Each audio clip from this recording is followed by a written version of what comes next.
in that sunshine too. More fine weather to come across northern parts as we go into the weekend, but further south it's looking quite showery, especially on Saturday, perhaps fewer showers on Sunday. Temperatures still above average for the time of year, so feeling warm in any sunshine. That warm feeling inside from Boxed Boilers, sponsors of weather on GB News.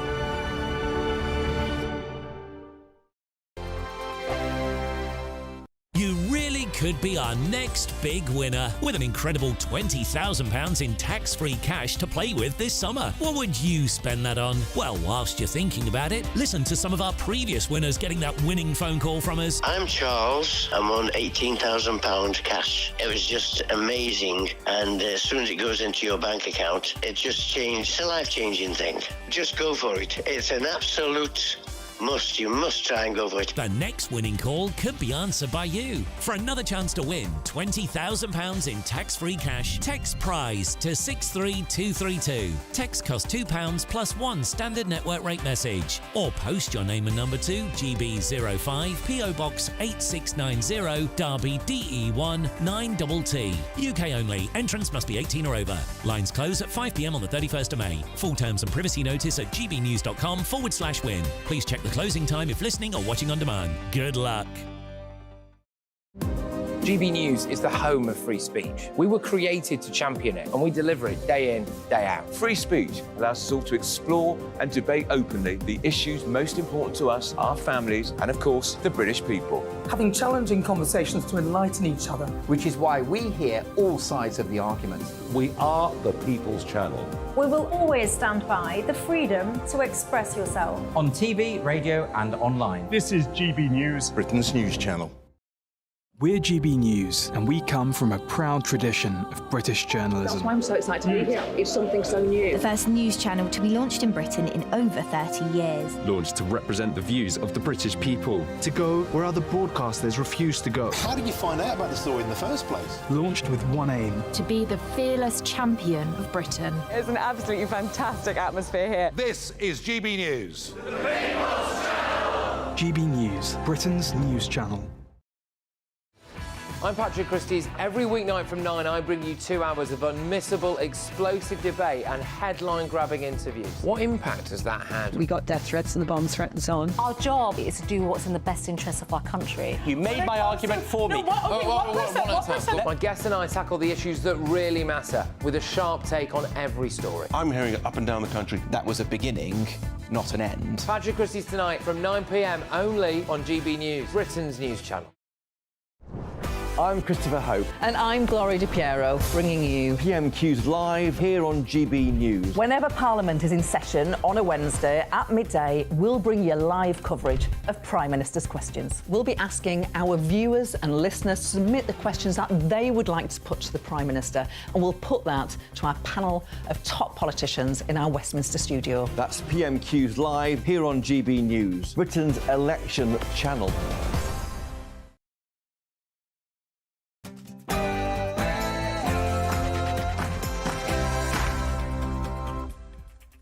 A very good afternoon to you. It's 3 p.m. and welcome to the Martin Daubney Show on GB News, broadcasting live from the heart of Westminster all across the UK. On today's show, Labour leader Sir Keir Starmer unveiled earlier the 6 steps of his general election pledges. But will these 6 steps help him take great strides towards Downing Street, or is Keir's list doomed to sink, just like Ed Miliband's Ed Stone? Plus, later in the show, GB News' Chris Hope will sit down with the man himself to find out more.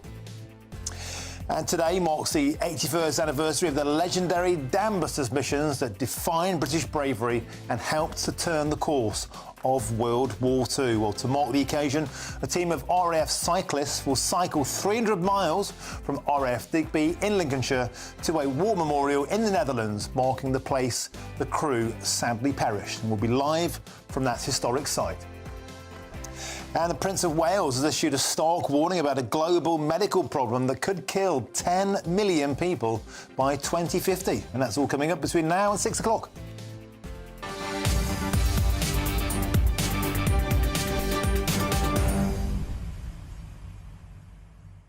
Welcome to the show. Always a delight to have your company. So, 6 steps. is what Sir Keir has launched today. Are they any good? We'll have a full analysis, a full delve into them. Can those pledges be met, or would it be hung by his own petard? Don't forget, Rishi's 5 pledges became a millstone around the Prime Minister's neck. He was constantly judged to have failed. Will Sir Keir go the same way? Throughout the show, we'll have complete analysis of all of the day's politics. We'll speak to Andrea Jenkins about her reaction to Sir Keir Starmer's plan. Plus, of course, we asked him a very, very special and quite amusing question. We threw down a gauntlet to Sir Keir Starmer. Did he accept a challenge? You have to wait and find out. Get in touch.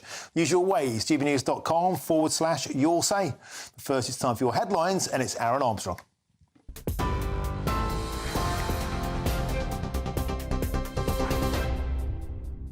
Good afternoon to you. It's 2 minutes past 3. I'm Aaron Armstrong. Sir Keir Starmer has claimed stability is change and says that's why it has to be Labour's first step. He's outlined a series of pre-election pledges today, which include a new border security command to tackle the gangs behind small boat crossings, also cutting NHS waiting lists and a commitment to employ 6,500 new teachers. Labour also plans to set up Great British Energy, a publicly owned company, and crack down on antisocial behaviour. But Sir Keir says years of Conservative decline won't easily be undone. There's no quick fix to the mess that the Tories have made of this country.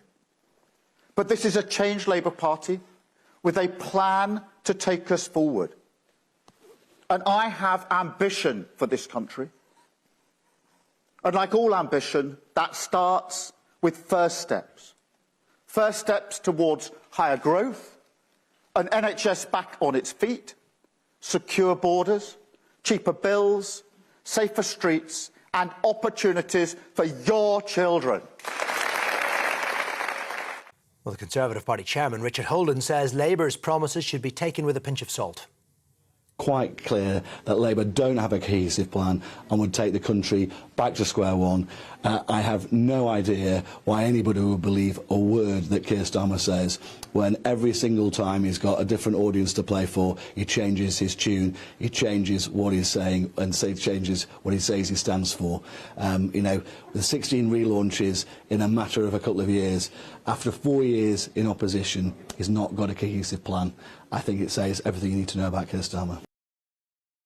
South West Waters apologised for a waterborne disease outbreak in Devon after a parasite was found in a key reservoir. Residents in parts of Brixham and Alston were told to boil their drinking water yesterday after small traces of the parasite Cryptosporidium were found in the Hillhead Reservoir. The UK Health Security Agency says 22 people are confirmed to have contracted the disease, and as many as 70 other cases of people with diarrhoea and vomiting are under investigation. Lawyers for the families of Lucy Letby's victims say an inquiry into her crimes should be live streamed in an effort to prevent conspiracy theories.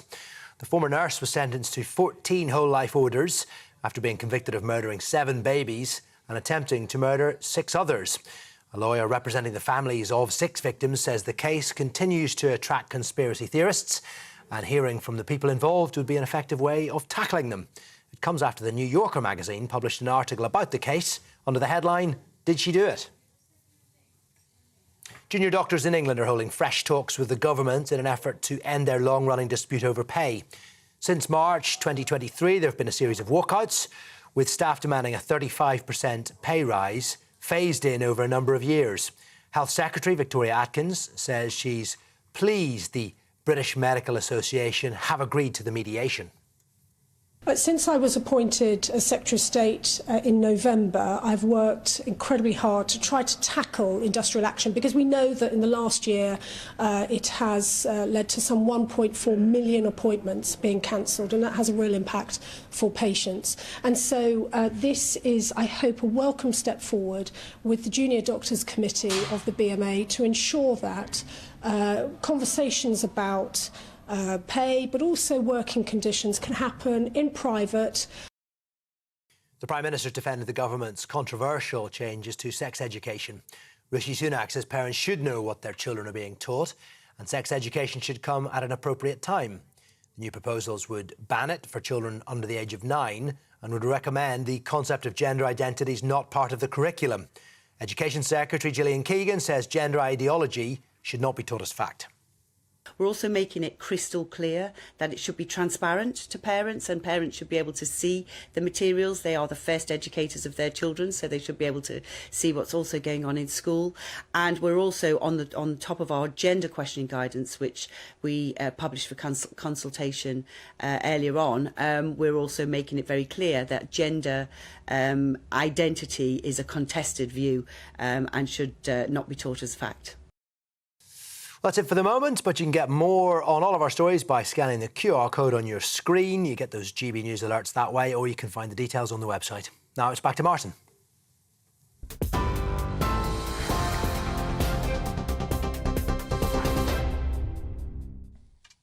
Thank you, Aaron. Now we start with Sir Keir Starmer's big pitch to win the next general election. And with Labour seemingly on the brink of power, Sir Keir has denied that he's scaling back the party's ambitions. Well, last year he set out what he said were 5 missions for national renewal. But today he's talked all about his 6 first steps that his party will take if it wins power. And here's what he said.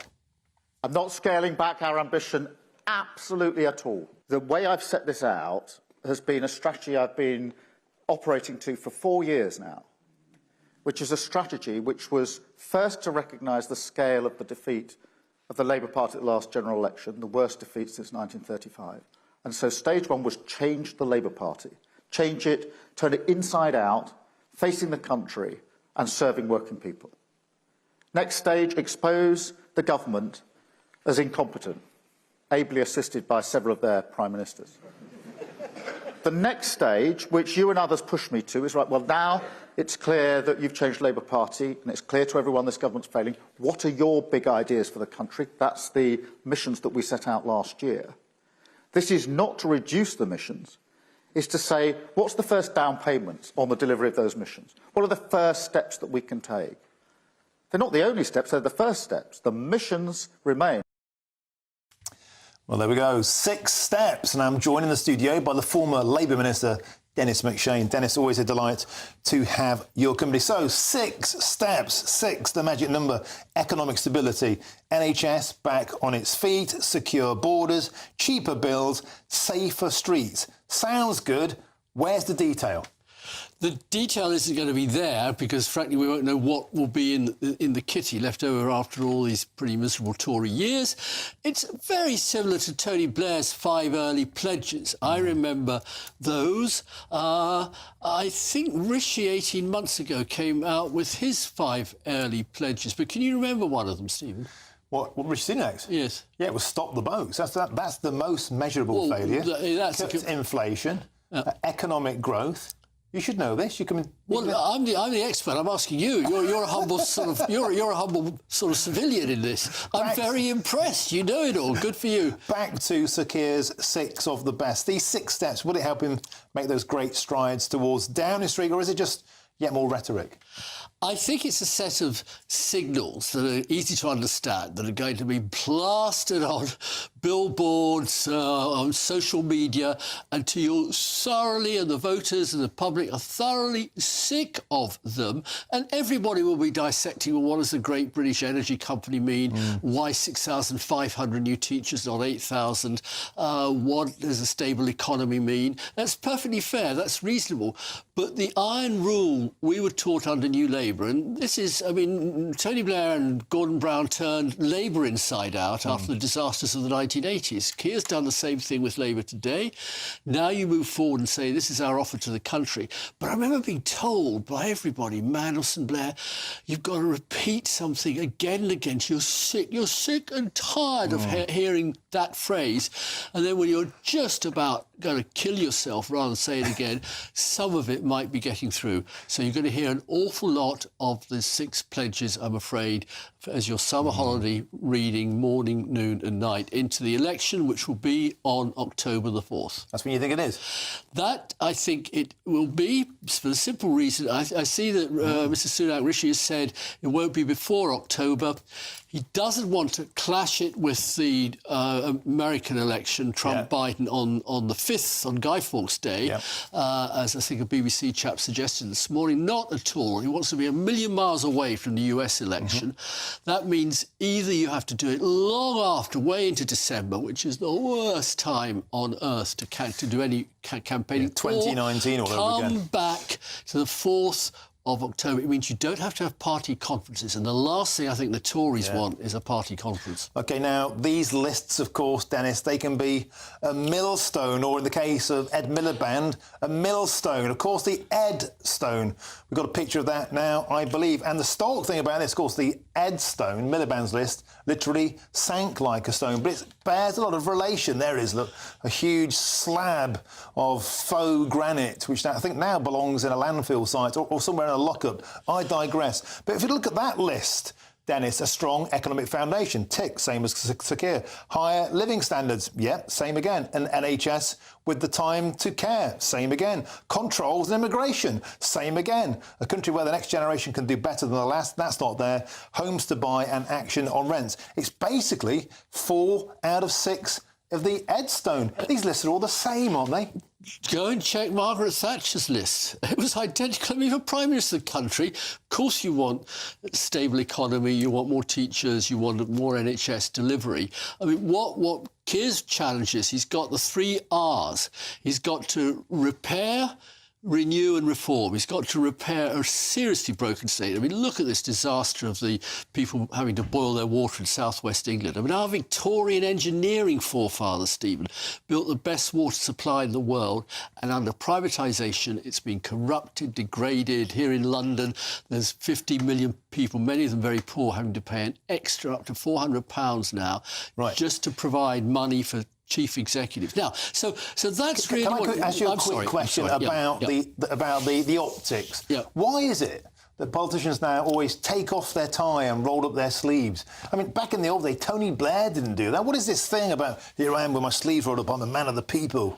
Oh, I used to cheekily tweet about, or maybe it was pre-tweet, criticise Tony Blair and all the ministers, including all the Labour ones. They used to wear these great clunky cuffs and these giant faux gold cufflinks. And I said, the problem with cufflinks is I never wear them. You can't roll up your sleeves and do an honest day's work.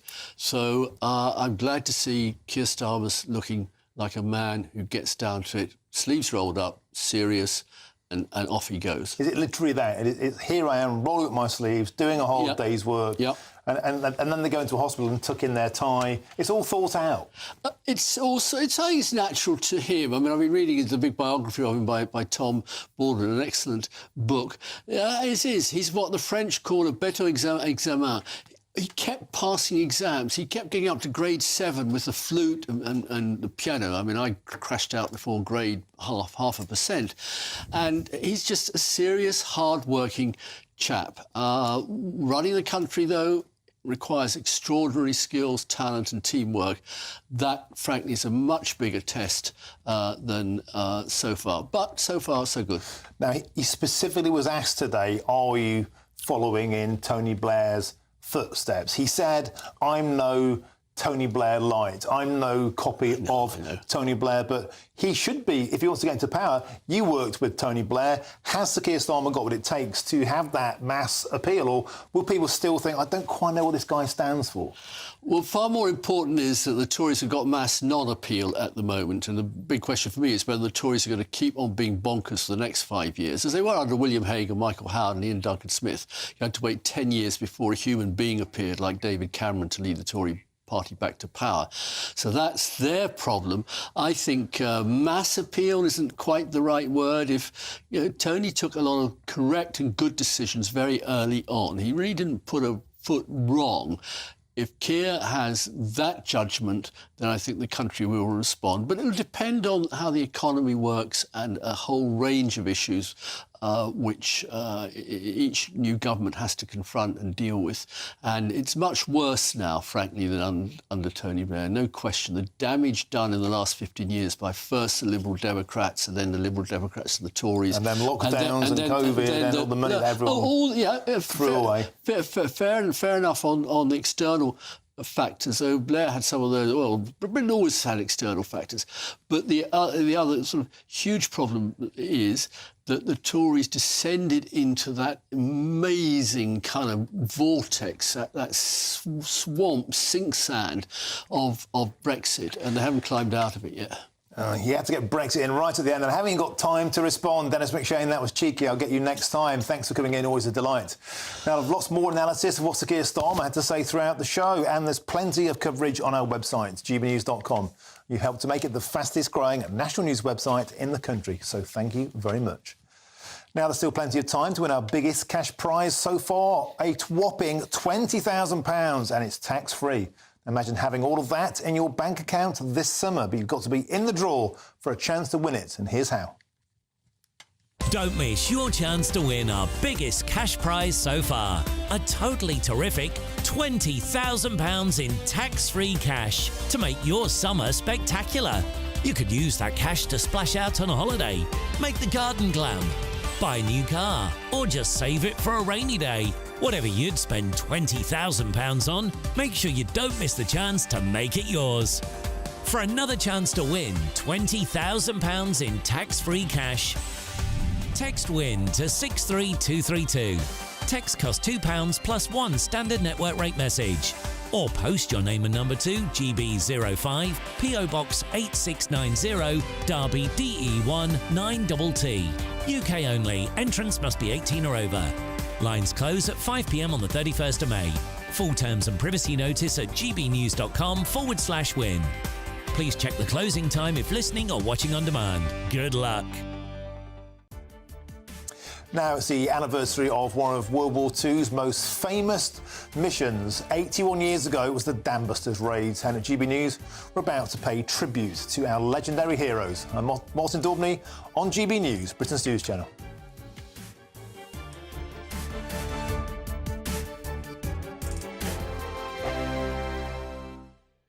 Every Saturday, 10 till 12, we'll bring you all of the news that you need to know. We'll also remind you that there is so much to smile about. It's my favourite time of the week. I get to relax, enjoy some light-hearted stories, and let Ellie teach me about fashion too. That's Saturday Morning Live, every Saturday, 10 till 12. Only on GB News, Britain's news channel. We're proud to be GB News, the People's Channel. And as you know, we always love to hear your views. Now, there's a new way of getting in touch with us at gbnews.com/your-say. By commenting, you can be part of a live conversation and join our GB News community. You can even talk to me, Bev Turner, or any of the members of the GB News family. This is GB News, Britain's news channel. He's meeting his father, the King, for just the second time since his father's cancer diagnosis. Harry's going to an Invictus Games gig at St Paul's on Wednesday, and his father is hosting a garden party at Buckingham Palace. Once they're all said and done, about 7 p.m, they are going to meet, apparently. Yeah, but wonderful. crucially not the Princess of Wales. Well, I think it's a wonderful story, and obviously you would. If you're visiting the country, you haven't seen your dad and he's ill with cancer, of course you would go grab a Costa. Can't wait to see the pictures of them in Costa together, just having a little catch-up. Do you know they might embrace? I would hope so, but... Do you know, I think it's really important that life's too short not to have a relationship with your family. I know too many people that aren't speaking, or they've fallen out because of money or whatever, and we're only on this earth for a very short time, and what a shame not to have a relationship with your own haven't they? son. I mean, it's the trust issue that is really the problem here, and straight after this they're going to be heading off to Nigeria, and they're still involved in all of these sort of like commercial and media activities.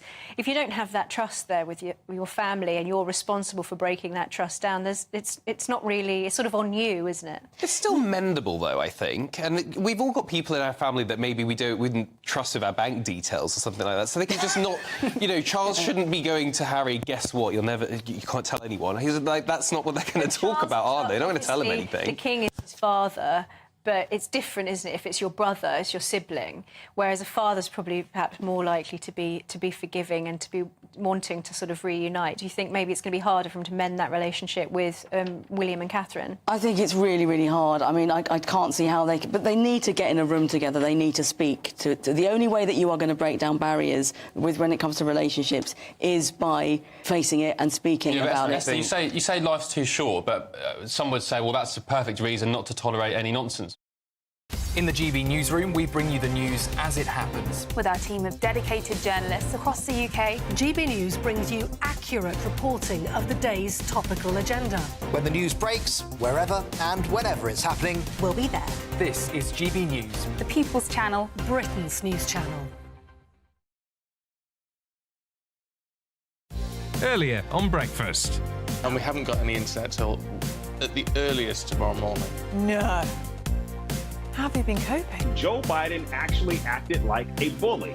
He actually gave the networks and Donald Trump the terms of which he would debate, and they took them. You can't just appeal to the people who always voted for you. What we're saying to those people today is this is a changed Labour Party. And a member of FIFA's ruling council had to join a meeting via video link because he... Well, what do you think? Because he was... Suffering from piles. No. Join us for breakfast every day at 6 a.m.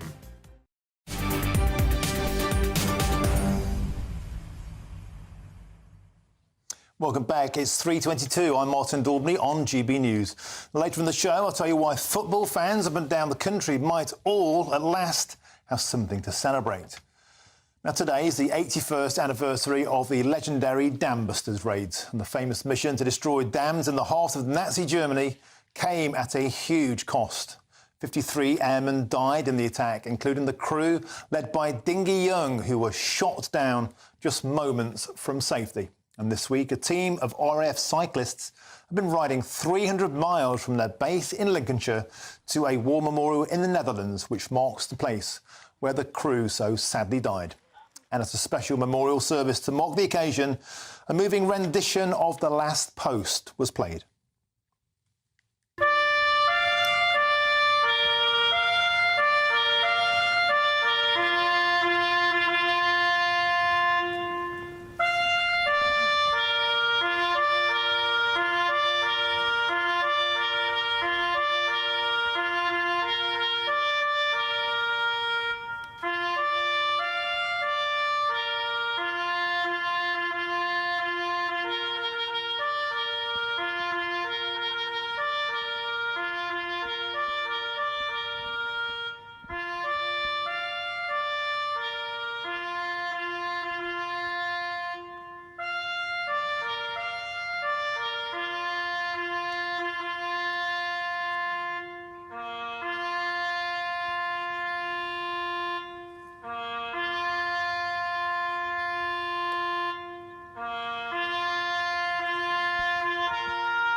Tremendous. If you cannot fail to be moved by that. Now let's cross to the Netherlands and speak to our reporter, Will Hollis. Will, welcome to the show. An historic site to mark an historic occasion. You're there, a magnificent idea of cycling there. Give us all of the details and the reaction on the ground there.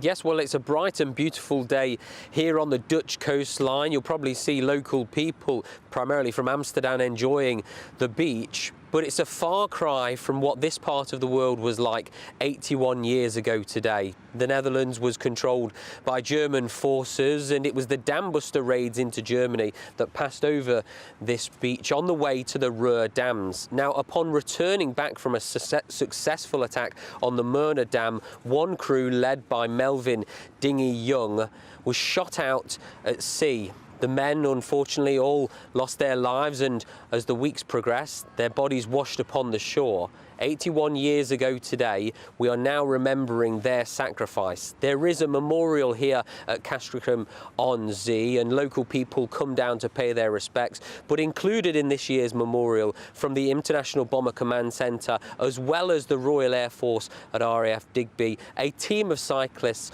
who made a tremendous journey from Lincolnshire all the way from the monument at the International Bomber Command Centre. From there, here, 300 miles worth of riding, all because of the sacrifice that was made 81 years ago today by the British RAF and the Allied forces. Magnificent stuff, Will. And the locals there, we did a talk around yesterday. We were speaking to British people, many of whom don't know what D-Day even was, let alone the Dambusters raids. But locals there, I hear, are turning out in great numbers and celebrating what actually not only liberated Great Britain, but all of mainland Europe and helped to end World War II. Yes, well, just a moment ago, a gentleman went past in his van and he said, "What are you guys doing?" "Oh, you're from England." And we told him, and he said, "Oh, it's for the bomber memorial. It's because of those guys that we have freedom today." And I think, Martin, that's just one man in a van. I think he speaks for a lot of people here at Castricum-on-Sea, and particularly in the Netherlands, because the Netherlands and the Dutch people were controlled by the Nazi forces. They didn't have the freedom to fight on the scale that Britain and the rest of the Allied forces, like the Americans and the Australians, the Canadians and the Kiwis did. But here, those people 81 years on are incredibly grateful for the sacrifice that was made by all of the Allies, particularly the Dambusters, and the memory of Dingy Young and his men today. Well, Hollis, they were made of the right stuff, the very, very best of us. Magnificent. Thank you very much for that update live from the Netherlands.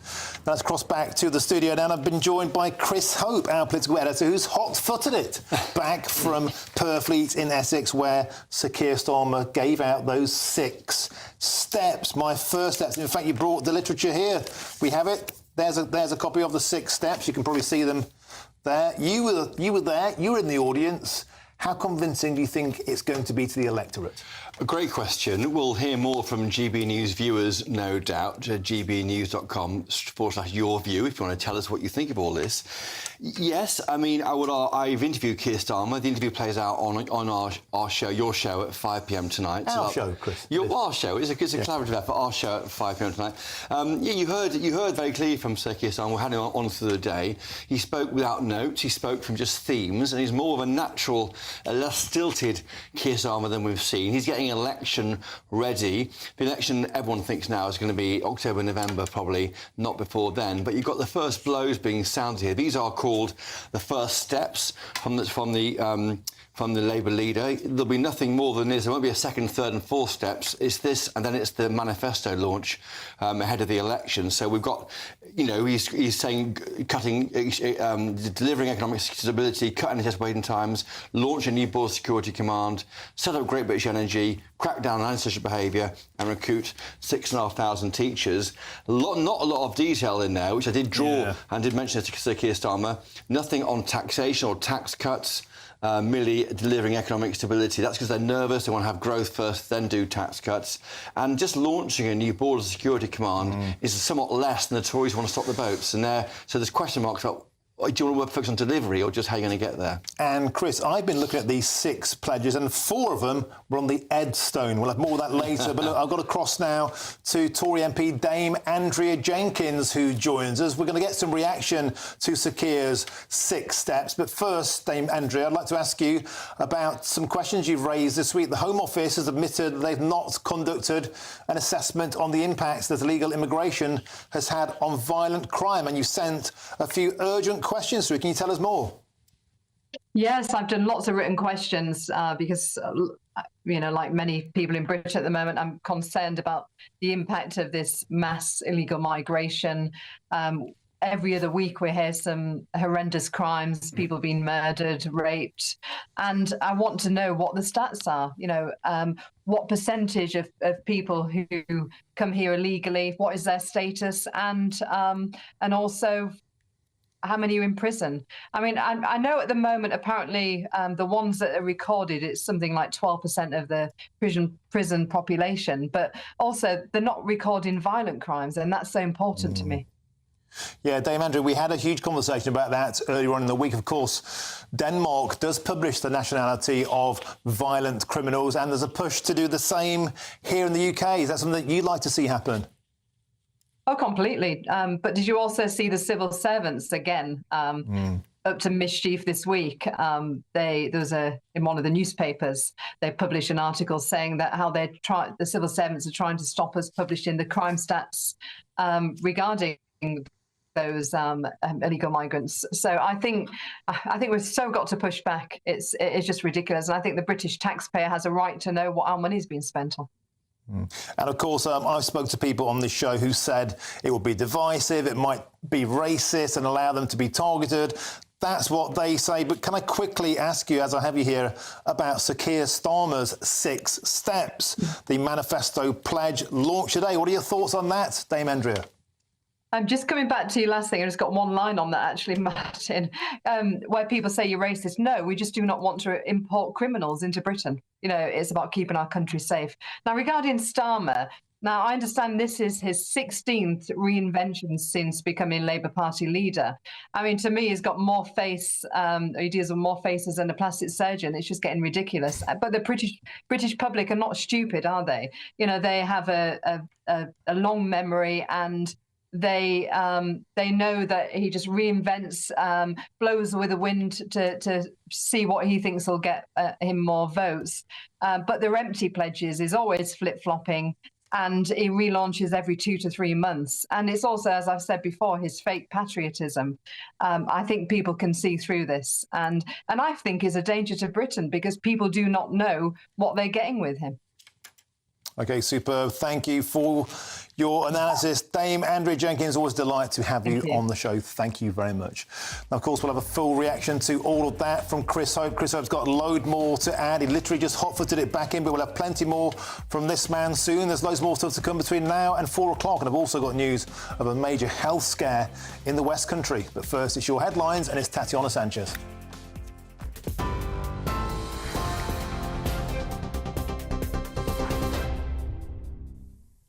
Martin, thank you. The top stories from the GB newsroom.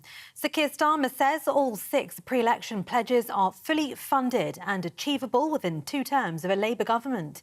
Among the promises are a new border security command to tackle people smuggling gangs, plans to cut NHS waiting lists and improve economic stability. The government called it another reset and says it's not a coherent plan.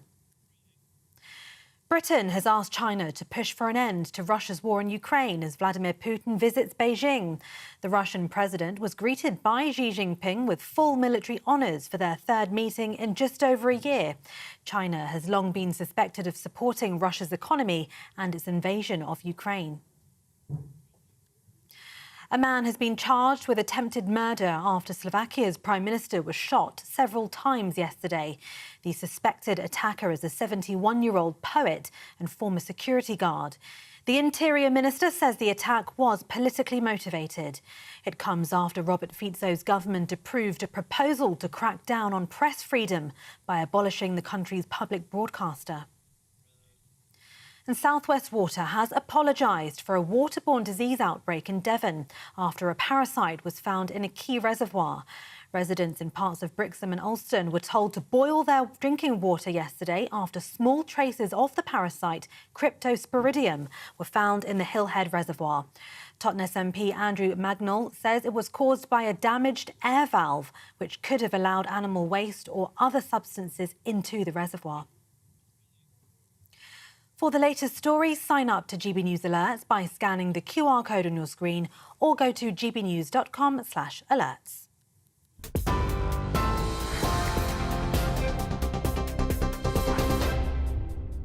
Cheers Britannia Wine Club proudly sponsors the GB News Financial Report. Here's a quick snapshot of today's markets. The pound will buy you $1.2650 and €1.1648. The price of gold is £1,878 and 15 pence per ounce, and the FTSE 100 is at 8,446 points. Cheers Britannia Wine Club proudly sponsors the GB News Financial Report.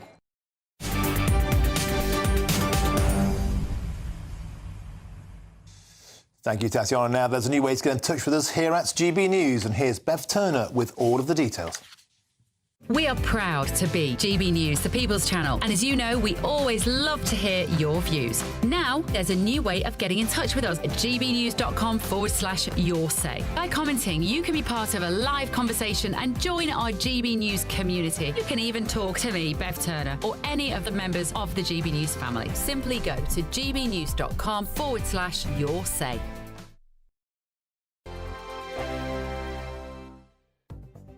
The latest GB News travel. Good afternoon, I'm Jules Buckley. Still queues away from Shrewsbury. The eastbound A5 is shut from the A49 to the M54 and queuing for investigation work. M4 eastbound in South Wales queuing from Cardiff to Newport, very slow towards the Brynglas tunnels. That follows an earlier collision. Now, there's been a bump on the southbound M1. It's just after junction 20 at Lutterworth. The inside lane's coned off and it's queuing. Queuing northbound up the M1 around Luton, 10 up to 11 in the roadworks. There was a collision there, but all lanes are back open. The Lincoln bypass, the A46, that's closed between the Skellingthorpe roundabout and the Donington roundabout in queuing. That's due to a collision. And still slow going clockwise for the M25 towards junction 16. Follows an earlier bump. Patchy queues back to Heathrow at 14. And that's the latest. You can stay up to date throughout the day by visiting our website, gbnews.com. Britain's newsroom, weekday mornings from 9:30. Well, we're delighted about this because the boss of JD Wetherspoon has credited demand for fashionable Guinness as the pub chain reported a jump in sales. Now, Guinness has benefited from a boom in demand over recent years, shaking off its association with rugby lads and old men to appeal to a much younger audience and loads more women. We've got our Guinness here. Oh, yeah. Cheers to you. Cheers. I'm not sure about this boozing on air at this time of the morning, but I'll let you off on this occasion. As it's you, Tim, as it's you. Now, Guinness is an acquired taste for many people, so I'm surprised it's become so popular. Yes, it is a real surprise. I think it's always been a popular drink among the demographic you mentioned, the older guy. There's about 80 or 90% of pub trade over the last 30 or 40 years, and probably longer, are a similar range of products. But there's a varying 10, 20% according to fashion. You had vodka Red Bull 20 years ago. You had an Irish cider poured over ice, which came from no one knows where. You had Alco Pops. So there's an unpredictable range of products which have been the fashion of the moment. But the fashion of the moment, very unpredictably this time, is Guinness. And no one knows why. As you say, it's an acquired taste. Young people tend not to like it. Most of the fashionable drinks over the decades have been quite sweet. And Guinness obviously isn't. So, yes, I think the Guinness brewery, St James's Gate in Dublin, they'll say it's brilliant marketing. But like the rest of us, they rely a bit on luck.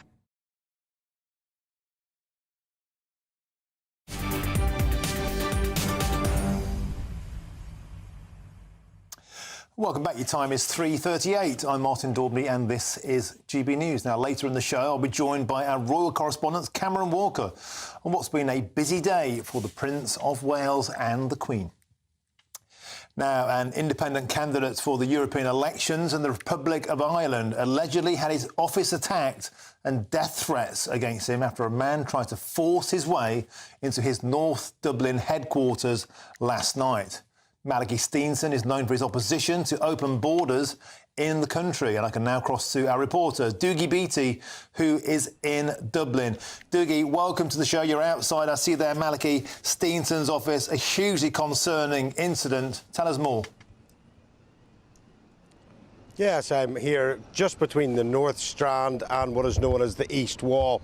The East Wall over the last couple of years has took a very large amount of immigrants into this area, and the locals here are quite rightly concerned about what is going on in this very pleasant area, but it is a working class area. Now, Malachy Steenson is a solicitor. He was reared here. He never forgot the area that he was reared in, and he still runs an independent solicitors right here at this office. Now, last night he was out canvassing for the European elections when a phone call came through to him that there was a man trying to force his way into his office, and I caught up with him earlier on and asked him why did he think that was happening. Well, I think it's partly because of my stance on open borders, partly on my stance of standing up against the political and NGO class, and they clearly see me as a threat. They clearly see these elections as being a threat to their maintenance of the status quo and the gravy train that they're on. But we won't be deterred. I mean, since East Wall started these protests in November 2022, we have seen a massive grassroots movement and genuine grassroots movement spring up all over this country. And the political class are on the run. They're trying to bring in hate speech legislation to stop us speaking. For instance, there is a debate on Virgin Media this evening with some of the candidates in the Dublin constituency in the European election.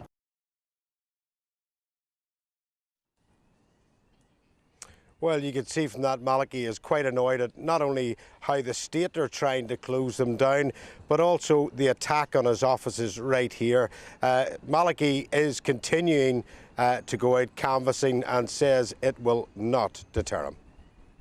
And Maliki, this is the latest we saw in Slovakia yesterday, the political unrest there, the assassination attempt. There seems to be an increasingly toxic mood seeping into politics around these elections. But in Dublin, we've seen a huge amount of unrest. We've seen locals being pepper sprayed by the police. And all of this it kind of conjures up an image, Dougie, that working class people who care about national sovereignty, care about borders, seem to be being trampled on. Yes, the word nationalist is definitely being thrown around as if it is some sort of dirty word. But of course, these people are saying we are nationalists. We like our flag. We like our culture. I mean, and I have spoken to have said, look, we have nothing against immigrants coming in, as long as when you come in, you obey our laws, you work, you get all the benefits that the state has to give you, but you must work for it and you must respect our culture. And that, it seems to be at the very point of the elections here, and what is being said and what is not being allowed to be said.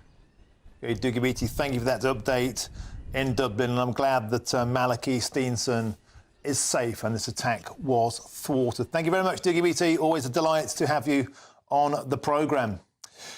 Now, if you live in Devon, watch out, because people are being told to boil their water because of a disease that's causing sickness and diarrhoea.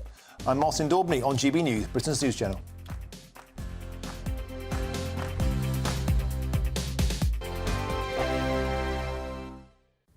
Hello again. Here's your latest GB News weather update brought to you by the Met Office.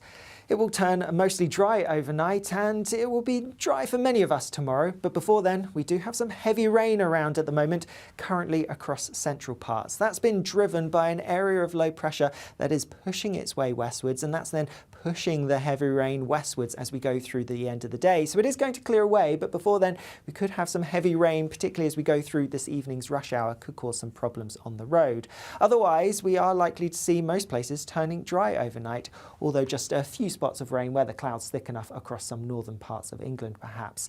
There will be some clear skies, but temperatures aren't going to drop a huge amount, so for many it is going to be a relatively mild start to the day on Friday morning, minimum of around 11 and 12 Celsius for most places. If we look at the details for tomorrow morning and across Scotland, it's a largely fine start. Plenty of sunshine here, though perhaps towards the Western Isles a bit more cloud and some outbreaks of rain. Also a bit more cloud across southern parts of Scotland and into Northern Ireland and Northern England too, and this cloud could bring a few outbreaks of rain first thing tomorrow morning, but nothing especially heavy. Heading further south across the rest of England and Wales, lots of fine sunny weather to be had, but some mist and fog patches possible across parts of the southeast. Any mist and fog, though, will quite quickly clear tomorrow morning, and for many, tomorrow actually looks like a largely fine day. Yes, there will be some showers around, but these will be quite hit and miss, so most places are likely to avoid them. But the showers across parts of Scotland, particularly central Scotland, could turn heavy and possibly thundery.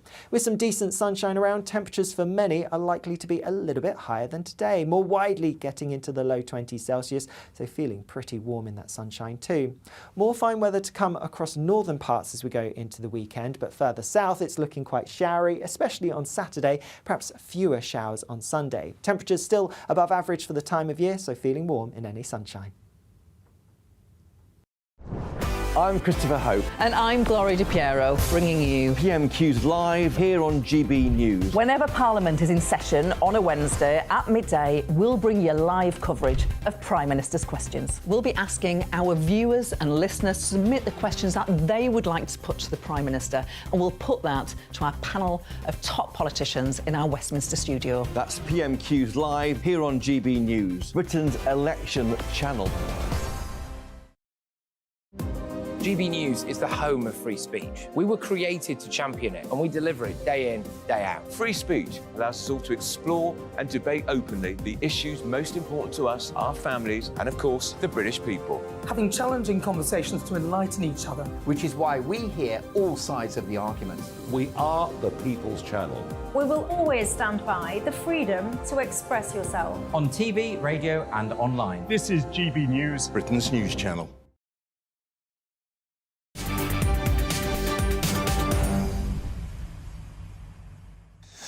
Welcome back, 3:46. I'm Martin Daubney on GB News. Now, if you're currently eating or drinking, then I must apologise for the story that we're about to talk about, because people in Devon are being told to boil their water because of a disease that causes diarrhoea and vomiting. More than 20 cases of a waterborne disease caused by a microscopic parasite have now been confirmed in Brixham in Devon. And let's cross now to Brixham and speak to GB News' South West of England reporter Jeff Moody. Jeff, this is the stuff of people's worst nightmare. Nobody wants this. What on earth is going on? It really is, isn't it? People have been arriving here all day, literally bumper to bumper, coming to get some free water. They're handing out 4 or 5 bottles of water to everybody that comes past. But a good number of people are being very, very sick indeed. I mean, the official figures say 22. Some people say up to 70. But what I'm hearing is that it's actually in the hundreds. Hundreds of people are taking to their beds with extreme diarrhoea. And then once the diarrhoea passes, it gives you stomach cramps that some people are saying is comparable to childbirth. It's that bad. Well, South West Water says this afternoon that they are investigating. The MP for this area has said that he has discovered from South West Water what the cause is, and he says, although it's not yet been confirmed, I have to say, from South West Water, but the MP says that what it is, it's an air valve that has been damaged, and into that air valve has leaked animal feces and waste from groundwater. So literally, the people here have been drinking traces of animal feces. Now, they first discovered there was something wrong around 12 to 10 days ago. That's when the first person started feeling sick. They rang the water board and they said, look, the water doesn't taste right and I've been in bed with diarrhoea for the last 2 days. Well, South West Water initially said, no, there's nothing wrong with the water at all. Keep drinking it as normal. It was only at around 1 o'clock yesterday afternoon that they finally said, look, yes, there's a problem. Do not drink the water under any condition. Please make sure that you boil the water before you use it, and also don't use it even to brush your teeth. So a lot of people are very angry that it took South West Water so long to respond. I was talking to people in the queue earlier on. This is what they had to say to me. I was already poorly anyway, and the kids, we've got quite a big family of children, so I've just come to collect for my daughter and for myself. Yeah, so 2 separate households. So that's 8, 9, 10 people altogether. This is a fantastic piece of organisation, and hopefully we'll get through it as quickly as possible as soon as they identify the cause of the problem. A fantastic piece of organisation maybe, and nobody's complaining about the service here, but people are certainly complaining about what's been happening with South West Water. Back to you. Outrageous situation. Jeff Moody, thank you for that update from Brixham. Hope the locals there are staying safe. Thank you very much. Now, moving on, the NHS is paying obese men up to £400 each in a trial scheme to help overweight men shed the pounds. And the trial scheme is nicknamed Game of Stones and has so far proved more successful than traditional diet plans. Now, the trial has so far found that sending men a daily text message reminding them of their desire to lose weight and bribing them with cash rewards is an effective way to get patients in shape. Is it a good idea, or is it a fat waste of time? Well, joining me now is the former presenter of Fat Families and great friend of the show, Steve Miller. Steve, I think this is a great idea. I suspect you don't. You go first. You're better looking.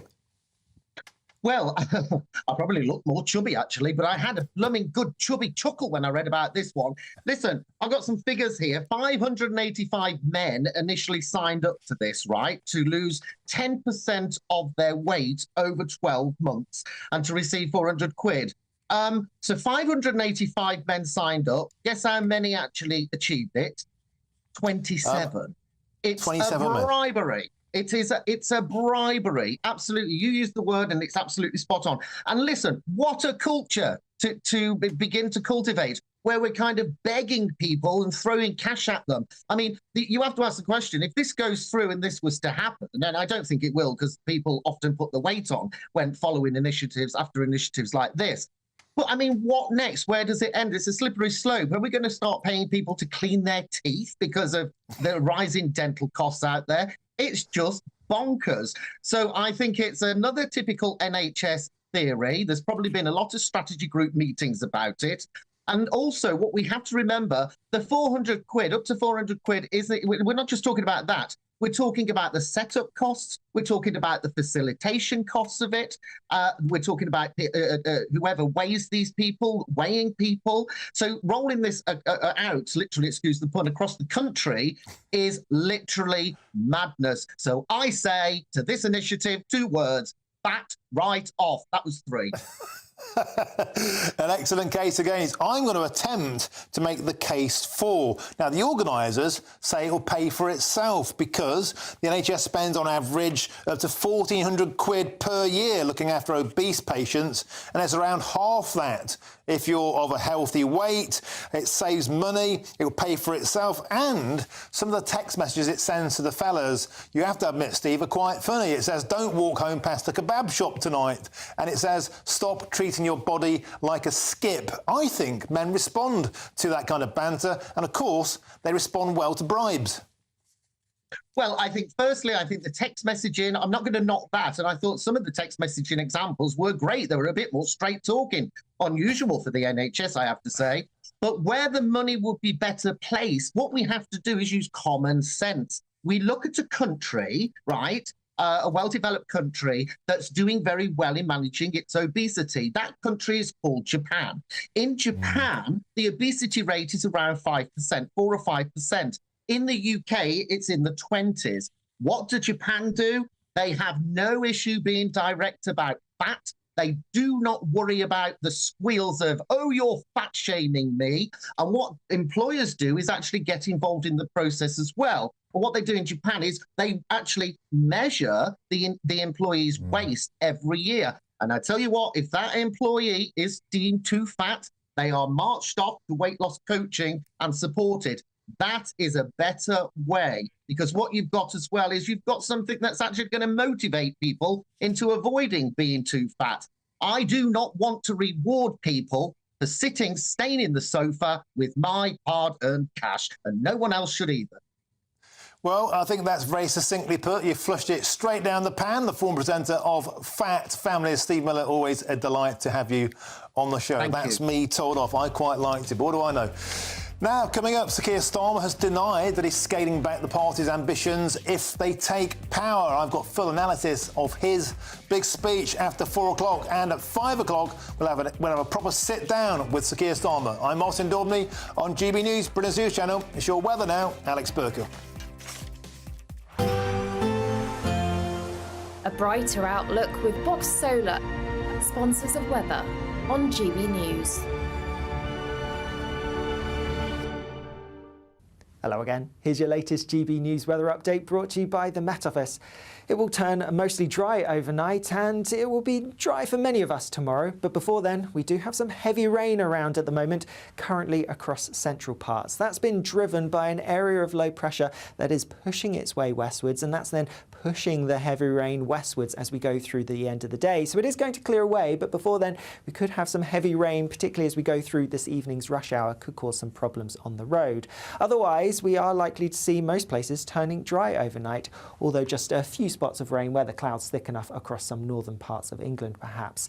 There will be some clear skies, but temperatures aren't going to drop a huge amount, so for many it is going to be a relatively mild start to the day on Friday morning, minimum of around 11 and 12 Celsius for most places. If we look at the details for tomorrow morning and across Scotland, it's a largely fine start. Plenty of sunshine here, though perhaps towards the Western Isles a bit more cloud and some outbreaks of rain. Also a bit more cloud across southern parts of Scotland and into Northern Ireland and Northern England too, and this cloud could bring a few outbreaks of rain first thing tomorrow morning, but nothing especially heavy. Heading further south across the rest of England and Wales, lots of fine sunny weather to be had, but some mist and fog patches possible across parts of the southeast. Any mist and fog, though, will quite quickly clear tomorrow morning, and for many, tomorrow actually looks like a largely fine day. Yes, there will be some showers around, but these will be quite hit and miss, so most places are likely to avoid them. But the showers across parts of Scotland, particularly central Scotland, could turn heavy and possibly thundery. With some decent sunshine around, temperatures for many are likely to be a little bit higher than today, more widely getting into the low 20 Celsius, so feeling pretty warm in that sunshine too. More fine weather to come across northern parts as we go into the weekend, but further south it's looking quite showery, especially on Saturday, perhaps fewer showers on Sunday. Temperatures still above average for the time of year, so feeling warm in any sunshine. That warm feeling inside from Boxed Boilers, sponsors of weather on GB News.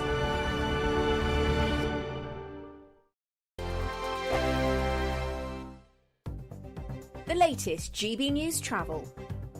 Hello again, good afternoon, I'm Jules Buckley. Let's look at the roads and the clockwise M60 just before the turn off of Prestwich at 17. Still seeing some queues, there was a breakdown there, it's cleared now, all lanes open, but still quite slow going, but it's patchy queues now. The southbound M6 from Stoke at 15 down towards the Stafford services, still seeing a lane shut for a breakdown there, a little bit slow on the approaches. There's one as well on the northbound side of the M6, this one's between the Cawley services and Coleshill at junction 4, again lane 1 at the inside lane is coned off there and patchy queues. And then the clockwise M25 from the Swanley interchange, that's junction 3 through towards Orpington at junction 4. A vehicle currently undergoing a tyre change, so a little bit slow on the approaches and a lane closure there in place. And that's the latest. You can stay up to date throughout the day by visiting our website gbnews.com. Don't miss your chance to win our biggest cash prize so far. A totally terrific £20,000 in tax-free cash to make your summer spectacular. You could use that cash to splash out on a holiday, make the garden glam, buy a new car, or just save it for a rainy day. Whatever you'd spend £20,000 on, make sure you don't miss the chance to make it yours.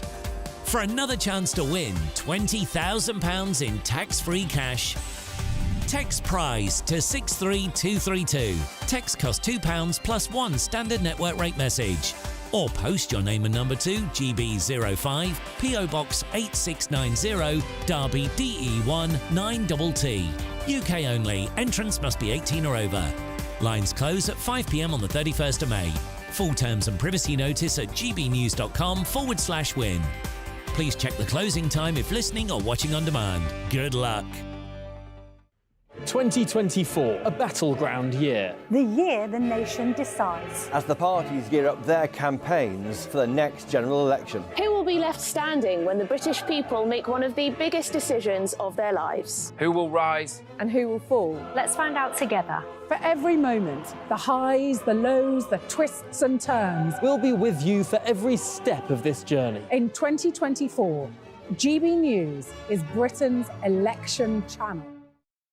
We're GB News, and we come from a proud tradition of British journalism. That's why I'm so excited to be here. It's something so new. The first news channel to be launched in Britain in over 30 years. Launched to represent the views of the British people. To go where other broadcasters refuse to go. How did you find out about the story in the first place? Launched with one aim. To be the fearless champion of Britain. It's an absolutely fantastic atmosphere here. This is GB News.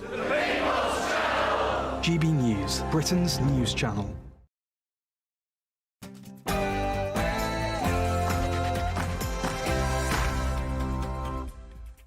A very good afternoon to you. It's 4 o'clock and welcome to the Martin Daubney Show on GB News, broadcasting live from the heart of Westminster all across the UK. Today, Labour leader Sir Keir Starmer unveiled the 6 steps of his general election pledges. But will these 6 steps help him to take great strides towards Downing Street? Or is Sir Keir's list doomed to sink like Ed Miliband's Ed Stone? Well, later in the show, GB News' Chris Hope will sit down with the man to find out. Coming up next, the Prince of Wales has issued a stark warning about a global medical problem that could kill 10 million people by 2050. We'll have all the latest. And holy smoke, why in the name of God is London Mayor Sadiq Khan visiting the Pope today at the Vatican? And while he's at it, will he slap an ULEZ ticket on the Pope mobile? That's all coming up in your next hour.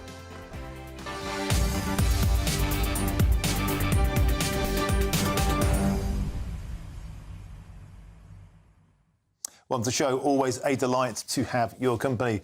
So Chris Hope has sat down with Sir Keir Starmer today and he's been to see him launch his 6 pledges. There it is. We've got them here on the back. You could show in the red card. We'll have full analysis of these 6 pledges. Is there any detail? Is it all a bit detail light? What does it mean for the country? Is it any different to Ed Miliband's Ed Stone list? Actually, is it much different from the list given out by Rishi Sunak or Tony Blair? Do these lists mean anything? We'll have full analysis of all the detail and keep you fully up to speed. Plus, we sat down with Sir Keir, as I said, and we asked him a very amusing, challenging question. Did he accept the GB News challenge? Stay tuned to find out. Get in touch. Your thoughts. What do you think about this list and anything else we're covering today? The way to do that is gbnews.com/your say. Get in touch. I'll read a bunch out before the end of the show. But first, it's your headlines with Tatiana Sanchez.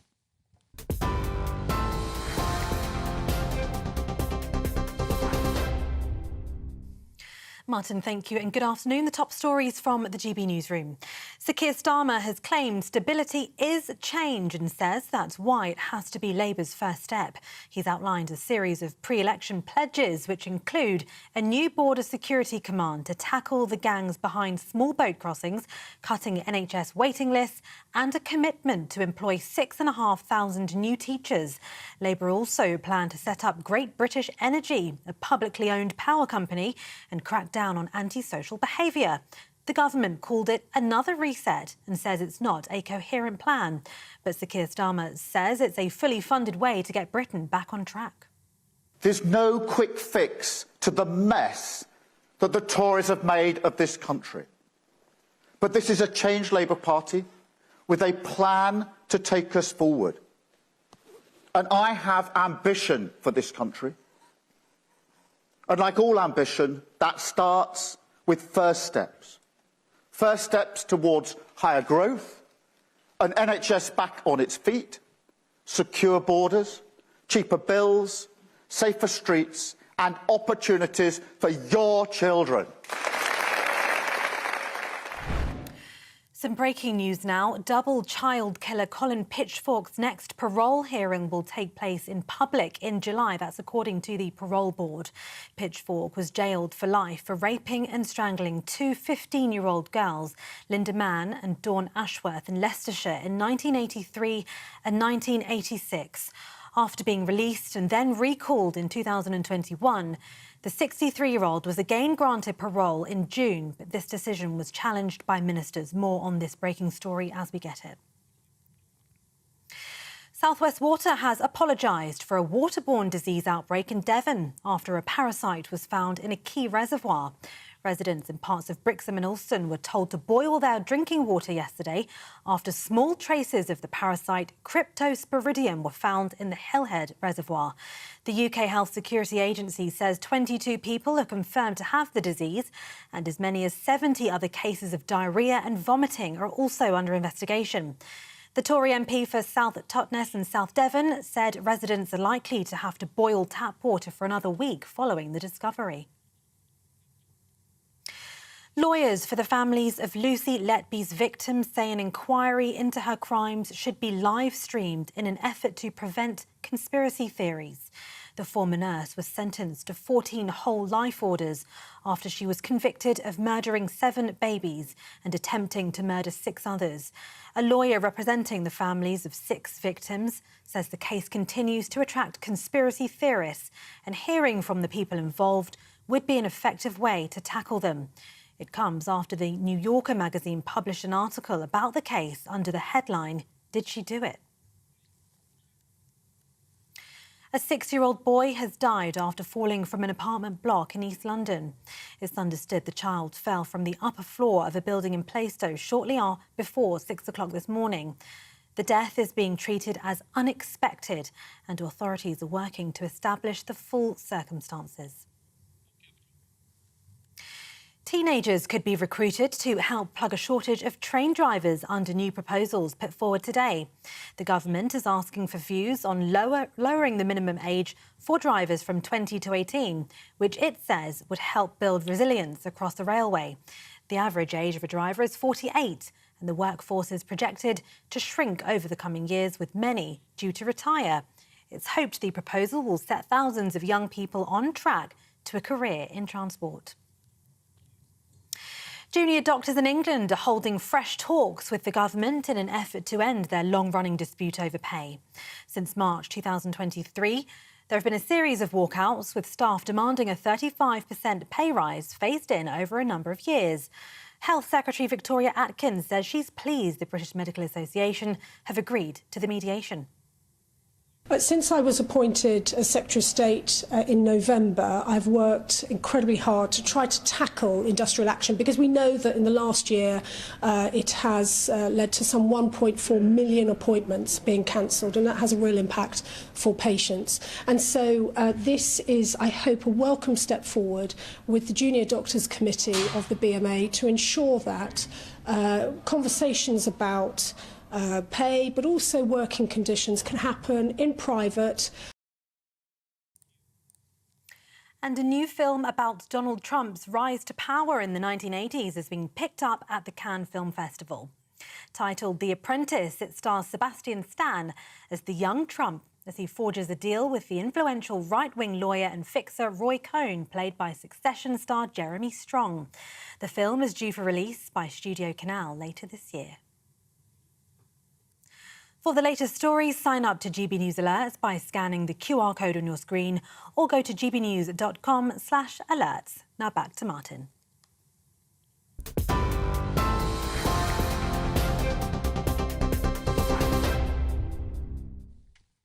Thank you, Tatiana. Now we start with Sir Keir Starmer's big pitch to win the next general election. And with Labour seemingly on the brink of power, Sir Keir has denied that he's scaling back the party's ambitions.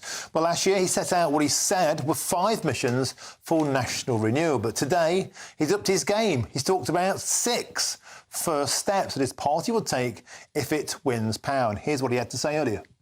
I'm not scaling back our ambition absolutely at all. The way I've set this out has been a strategy I've been operating to for 4 years now, which is a strategy which was first to recognise the scale of the defeat of the Labour Party at the last general election, the worst defeat since 1935. And so stage 1 was change the Labour Party, change it, turn it inside out, facing the country and serving working people. Next stage, expose the government as incompetent, ably assisted by several of their prime ministers. The next stage, which you and others pushed me to, is, right, well, now it's clear that you've changed the Labour Party, and it's clear to everyone this government's failing. What are your big ideas for the country? That's the missions that we set out last year. This is not to reduce the missions. is to say, what's the first down payments on the delivery of those missions? What are the first steps that we can take? They're not the only steps, they're the first steps. The missions remain. Well, how does Sir Keir Starmer's 6 steps measure up? Well, let's put them through the paces, because I'm joined in the studio now by GB News' political editor, Christopher Hope, and James Heal, political correspondent at The Spectator. Gents, welcome to the show. Let's start with you, Chris. You were there. This is the moment. This is the 6 steps. You can see it there. Yep. This is the, if you like, the edited version, the prawn cocktail. You've got the main steak course there, the detail. What's on the menu? The detail, this is a retail offer for voters, for GB News viewers to vote Labour at the next election. 6 ideas, 5 of them we knew about really from last year's mission statement, delivering economic stability, cutting NHS waiting times, a new thing called the Great British Energy, a company called that, crack down on antisocial behaviour, and 6,500 new teachers. A 6th one added, launch a new border security command. This is the idea from the Labour leader, Sir Keir Starmer. You see there waving his pledge card on screen. I mean, he was a relaxed figure. He was surrounded by voters, by people victims of crime, by members of Shadow Cabinet. You'll see a lot more of this on our screens going into the general election campaign. I am speaking to Sir Keir Starmer at 5 p.m. I can't talk about that until that happens at 5. But I did speak to Ed Miliband, the former Labour leader, about his plans about Great British Energy and why he thinks maybe that his plans can cut bills for viewers. Let's hear what he had to say.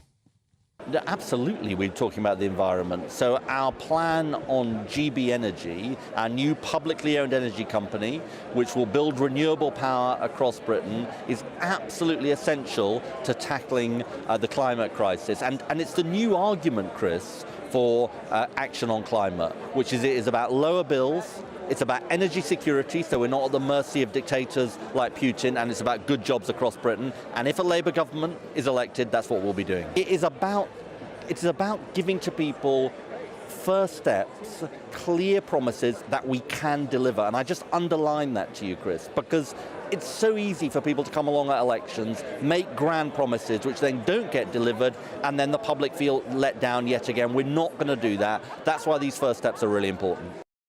Ed Miliband there, the former Labour leader. I should say the first time he's ever spoken to GB News, so gradually we're getting more engaged with these Labour politicians. Baby steps, along with 6 steps. Now, of course, Ed Miliband had his own list. We all remember it, a doomed list, the Ed Stone. But the funny thing about it, I went through it earlier, 4 out of 6 of those pledges are the same as this list. In actual fact, this list sounds quite a lot like Rishi Sunak's They're quite ballpark, they're quite generally scoped. They're probably concerned that the Tories might nick some of these ideas. On this, I was particularly struck by this launch a border security command. The Tories' idea is much more delivery-focused, stop the boats. Now, whether they stop the boats is definitely a moot point. But launch a new border security command is basically another government body, and how is that going to please voters? I did grab hold of Yvette Cooper, who's in charge of that policy, the Shadow Home Secretary. It's really important to get our stronger border security and to make sure that we are smashing the criminal gangs, because we need to have everybody working together to stop these dangerous boat crossings that are putting lives at risk and are also undermining our border security. But if we don't go after the criminal gangs who are actually organising these boats in the first place, we won't see the progress that we desperately need. And I just think we've seen gimmicks from the Conservatives and it's just got worse.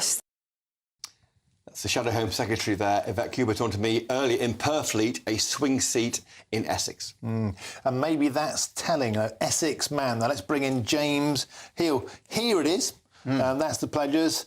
Are you going to show it the red card? Look on the back, look, it basically is showing a red card. Labour Ed, there's the front. What do you make of it? It's all fair and well having a list, but it's very, very light on detail. Absolutely, and I think the Tory line is going to be that he's had more relaunches than Cape Canaveral, really. This is, I think, the 16th by their calculation.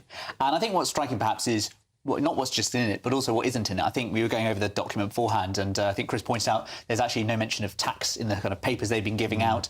There's not the commitment to match the Tories on 2.5% GDP on defence spending, for instance. And also, you then had the interview with Yvette Cooper. You know, she's very comfortable talking about illegal migration and focusing on smashing the criminal gangs. But what are we going to do in terms of getting down the migration figures legally when those come out next week, for instance? So there's a lack of detail on kind of numbers that Labour wants and what they want in the migration system, really. So I think for the Tories, it'll be looking at what they don't talk about in the speech, as well as things, for instance, that, you know, he now talks about economic stability, very bland statement, because Starmer wants this economic stability. That's very different from what Labour was saying a year ago when they were talking about the fastest growing economy in the G7. So I think perhaps that shows us a downscaling of ambition. I wonder if, and I put it to both of you, but I'll start first with you, James, is this list deliberately and specifically vague? Because when you say, I'm going to stop the boat, you can't. And it's measurable. And it's proof that you fail if you're very specific. Is that the reason this is quite open-ended? There's no detail whatsoever, really. I think it's very much like 1997, which were kind of smaller pledges, and they thought that they could therefore hit them. But some of them are so vague as to almost mean nothing. I mean, economic stability, what does that exactly mean? And if anything, you look at Rishi Sunak said on Monday, you know, the shocks we've had over the past 5 years, COVID, Ukraine, inflation, we see more of that. I mean, surely it's going to come down to the ballot box in 5 years' time. What exactly does economic stability mean? So I think some of those are a bit bland and vague and meaningless, but others perhaps are a little bit more significant. But there is some detail. It's 40,000 more appointments each week on the NHS, 6,500 new teachers. The big question is, Chris, is there enough detail? Those swing seats, like Purfleet, the Red Wall, won and lost the last generation. Is there enough here for the swing voter, those who are sitting on their hands, to say, am I ready to go with Sir Keir Starmer? I mean, it's 13,000 extra neighbourhood police. I think number 5 is interesting, crackdown on antisocial behaviour. It's not talked about enough, I think, in Westminster. The effect of people seeing muggings, violence, shameless shoplifting. We see it a lot of the times on GB News. They are trying to focus on what is the lived experience. But there's no detail of what that means. I mean, it could mean anything. It could mean stopping people dropping crisp packets. You know, well, they've got ASBOs here. I'm looking at some detail here. They've got a fast-track public space protection orders, make it quicker and easier to clamp down on escalation in drug dealing or drinking. They've got ideas in here, Martin. I think that, as you say, the scant detail in these first steps, you know, is a slight worry. And there's no mention here of tax cuts. I think what is interesting here and what the Tories will be looking at quite closely, where's the mention of defence spending? Is not here, and they'll be fighting an election on that, on security, as James says. And secondly, on tax cuts. People are suffering because of these thresholds being held. You're paying more and more tax as inflation goes up. Where's the chance to make my life easier? Now, you've got the more detailed menu there. The only source of funding I could find was, again, sticking to this idea of ending tax breaks for private schools. That won't pay for all of this. And non-DOMs. Don't forget the non-DOMs one. There's a wrinkle on non-DOMs that the government isn't doing. But that's already been implemented by Jeremy Hunt at the last round. So is there any more detail in there about where the Wonga's coming from? Can you wait until 5 o'clock? Because I asked this exact question of Sir Keir Starmer, and he did go towards answering for the viewers. Of course you did, Chris. Of course you did. Is that, you think, where the Conservatives will be attacking? We can all have blank checkbooks. We can all have a wish list. But the biscuit tin is empty with 2.7 trillion in debt. Is it 3.7? Yeah. What's a trillion between friends? We're up to our neck in debt. How on earth can this be paid for? A trillion here, a trillion there. Soon it adds up to real money. But I think the key thing, as I say, is what Labour isn't saying. And so the Tories will come out and say, hang on a sec, you know, we've got the massive, fiscal debt facing us. What Labour promising on the workers' rights? You know, it's all very well going out today and talking in the big space about, you know, I'm going to have economic stability. But what was Labour saying in those smoke-filled rooms earlier in the week when he was talking about trade unions? Those are very different, and that's what the Tories want to focus their guns on. French-style laws, that's what's coming under Labour. That's going to be their attack line. And that is still in there. It's below the line. Yeah, below the line, yeah. Because, of course, I think what also fascinating, just on imagery here, is if you see that My First Steps by Keir Starmer, it looks like, it's not... Like his first book. Well, it's not, and it's not a pledge card, by the way, they're saying. But what's interesting about it, I think, is that the other pledge cards we had from Ed Miliband going back, and then obviously originally from Tony Blair in 1997, are us. It was much more collegiate. And I think what's fascinating is they are trying to set Keir Starmer's personally against Rishi Sunak, and that might be a problem. I think that's one area where I know the Tories think that their guy is quite strong. And that's very different from 97, when Tony Blair was much more popular than Starmer is now. And I wonder if that would be enough. I mean, it looks very train-spottering. You can imagine, that's like a 1990s, sort of showing my age, sort of in a movie poster. It's Sir Keir Starmer in a tie, looking serious.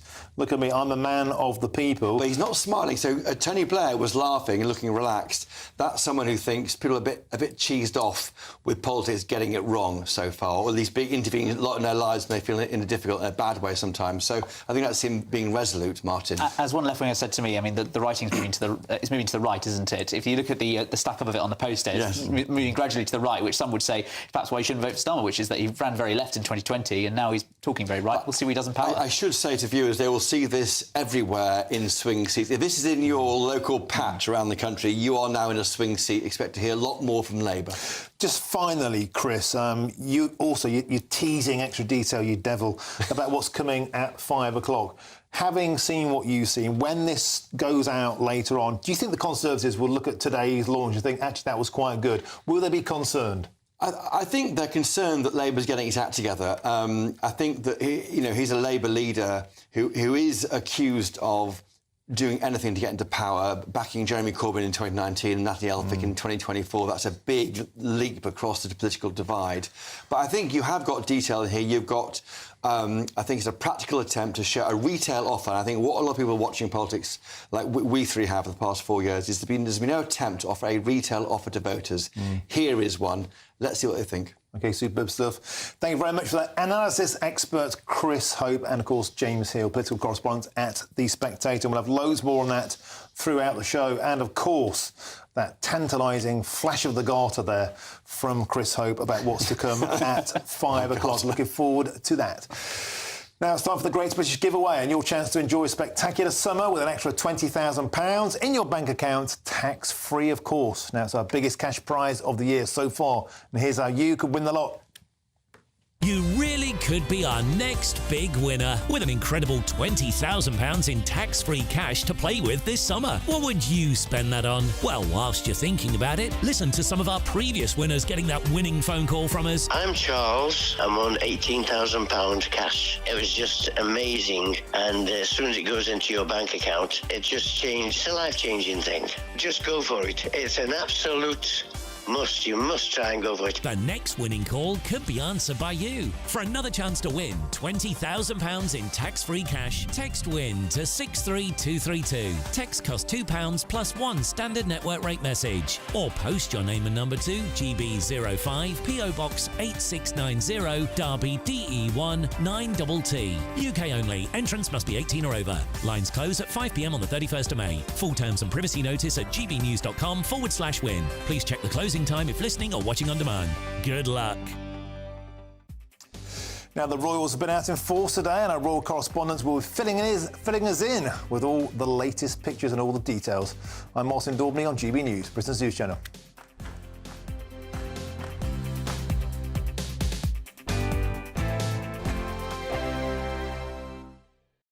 In the GB newsroom, we bring you the news as it happens. With our team of dedicated journalists across the UK, GB News brings you accurate reporting of the day's topical agenda.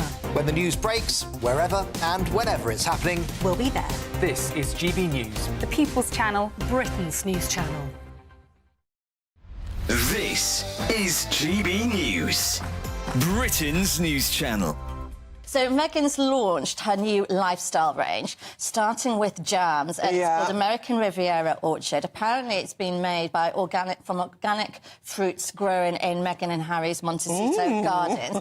If we can believe it, I reserve an air of scepticism. But she sent out 50 jars of this jam to influencers and celebrity friends in the hope of trying to boost some sales to her product. But it's ended up winning for King Charles because fans have gone to Highgrove website and King Charles's jam has sold out. So hang on, why did they go? Has gone through the roof. Why did they go to the Highgrove website? Well, I think it's a bit of a blow against Meghan because they're saying we don't want your jam. We're going to go and get the king. So it just shows how popular the king is. This is what she's always wanted. Her dream has been to be like this Gwyneth Paltrow style lifestyle guru. She's always loved Gwyneth's website Goop. When she set up the TIG, which was her website when she was still in Suits as a working actress, that was the brand, the style of brand that she was going for, was this Gwyneth style, New York elite, very princessy. So this is her chance now by trying to cash in on her royal title, because she is now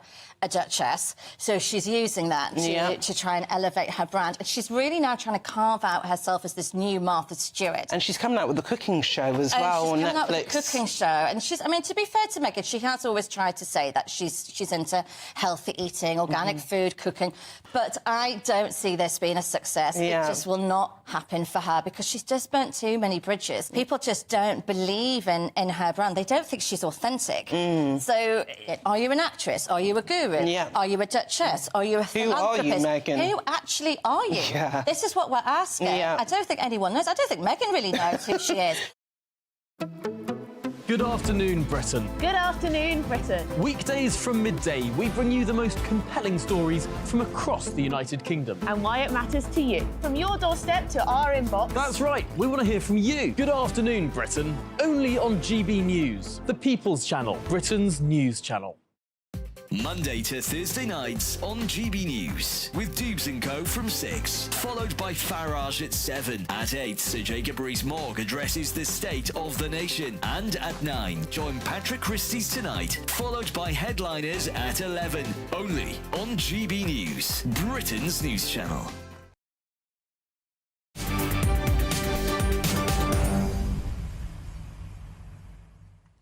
Welcome back. The time is 4:25. I'm Martin Daubney on GB News. Now, later in the show, I'll tell you why football fans up and down the land might actually have something to celebrate together for once. But before that, the Royals have been out in force today. Queen Camilla visited Lamb House in East Sussex to join a garden party with organisations in celebration of Rye's renowned literary history. And the Prince of Wales spoke this afternoon at an event to celebrate global efforts to tackle antimicrobial resistance and build stronger health systems, food security and climate resilience. Well, let's take a listen.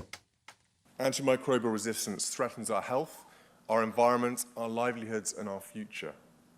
It is indiscriminate, affecting all countries and all income levels. And we know that poverty and inequality intensify its reach, with poorer parts of the world particularly vulnerable. It makes infections harder to treat, increasing the risk of disease spreading and making medical procedures and treatments much riskier.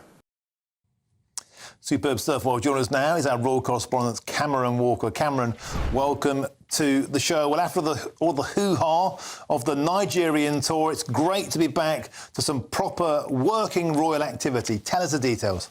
Yeah, and I think Prince William is very much down to business today, Martin. When he was an RAF search and rescue pilot, as well as an air ambulance pilot in East Anglia, he saw firsthand how antibiotics and similar drugs can really save lives. But now there is a growing threat where these antibiotics and other drugs, the infections they're treating are becoming resistant to them. So just to give you some figures here, at the moment it's estimated, according to the Lancet Medical Journal, that 5 million people every year die as a result of antimicrobial infections which are resistant to antibiotics. By 2050, that's expected to rise to 10 million per year.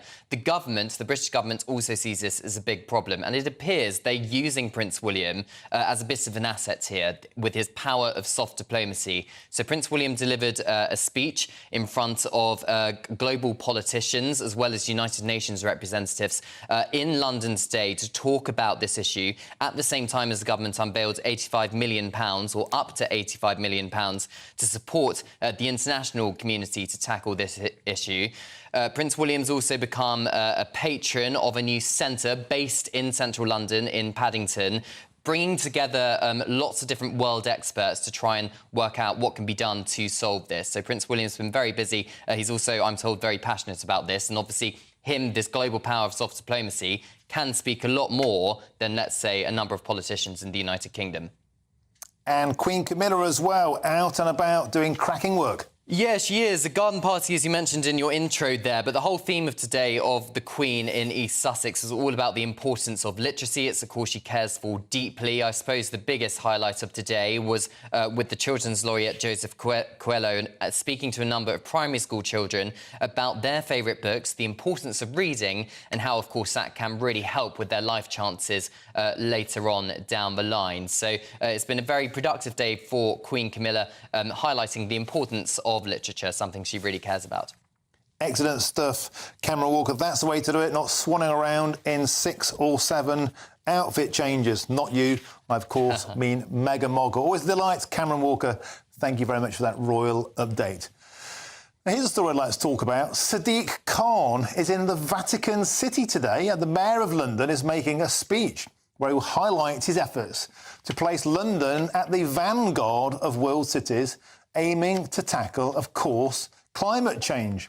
Well, Sadiq Khan said, "I'm truly honoured to have been invited to participate in this key summit hosted by His Holiness Pope Francis, bringing together leading political, civic and religious leaders to tackle the biggest global threat we face today." He then went on, "I'm determined for London to continue to be a world leader in tackling the twin dangers of air pollution and the climate emergency, but the need for coordinated global action has never been so urgent." God, he's still going on.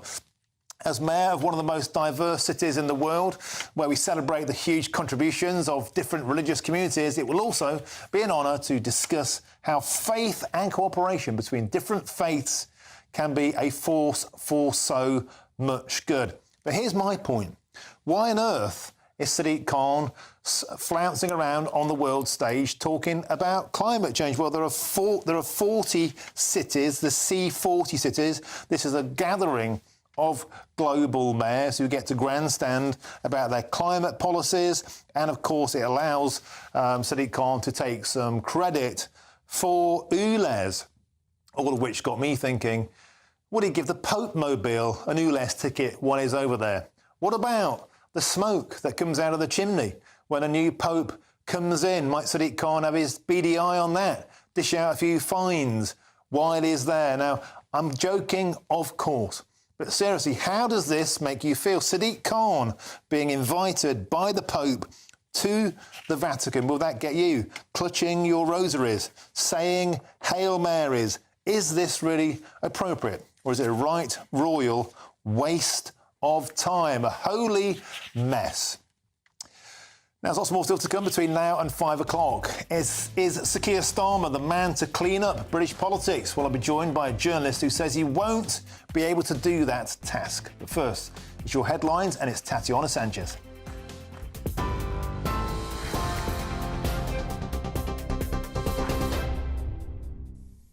Martin, thank you. The top stories this hour from the GB newsroom. Sir Keir Starmer says all 6 pre-election pledges are fully funded and achievable within 2 terms of a Labour government. Among the promises are a new border security command to tackle people smuggling gangs, plans to cut NHS waiting lists and improve economic stability. The government called it another reset and says it's not a coherent plan. Double child killer Colin Pitchfork's next parole hearing will take place in public in July. The parole board granted an application for a public hearing in the quote interests of justice.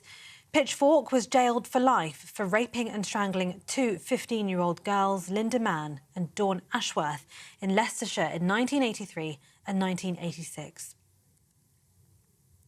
A man has been charged with attempted murder after Slovakia's Prime Minister was shot several times yesterday.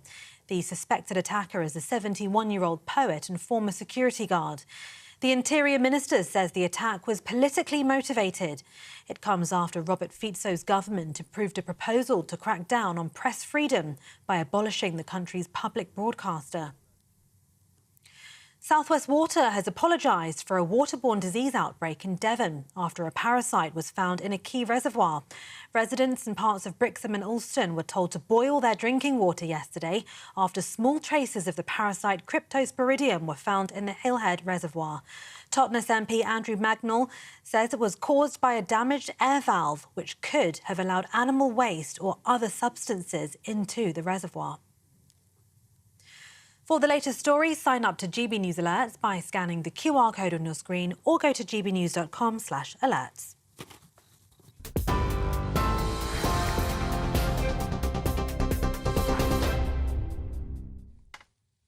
Thank you, Tatiana. Now there's a brand new way to get in touch with us here at GB News. And here's Bev Turner with all the details. We are proud to be GB News, the People's Channel. And as you know, we always love to hear your views. Now, there's a new way of getting in touch with us at gbnews.com/your say. By commenting, you can be part of a live conversation and join our GB News community. You can even talk to me, Bev Turner, or any of the members of the GB News family. Simply go to gbnews.com/your say.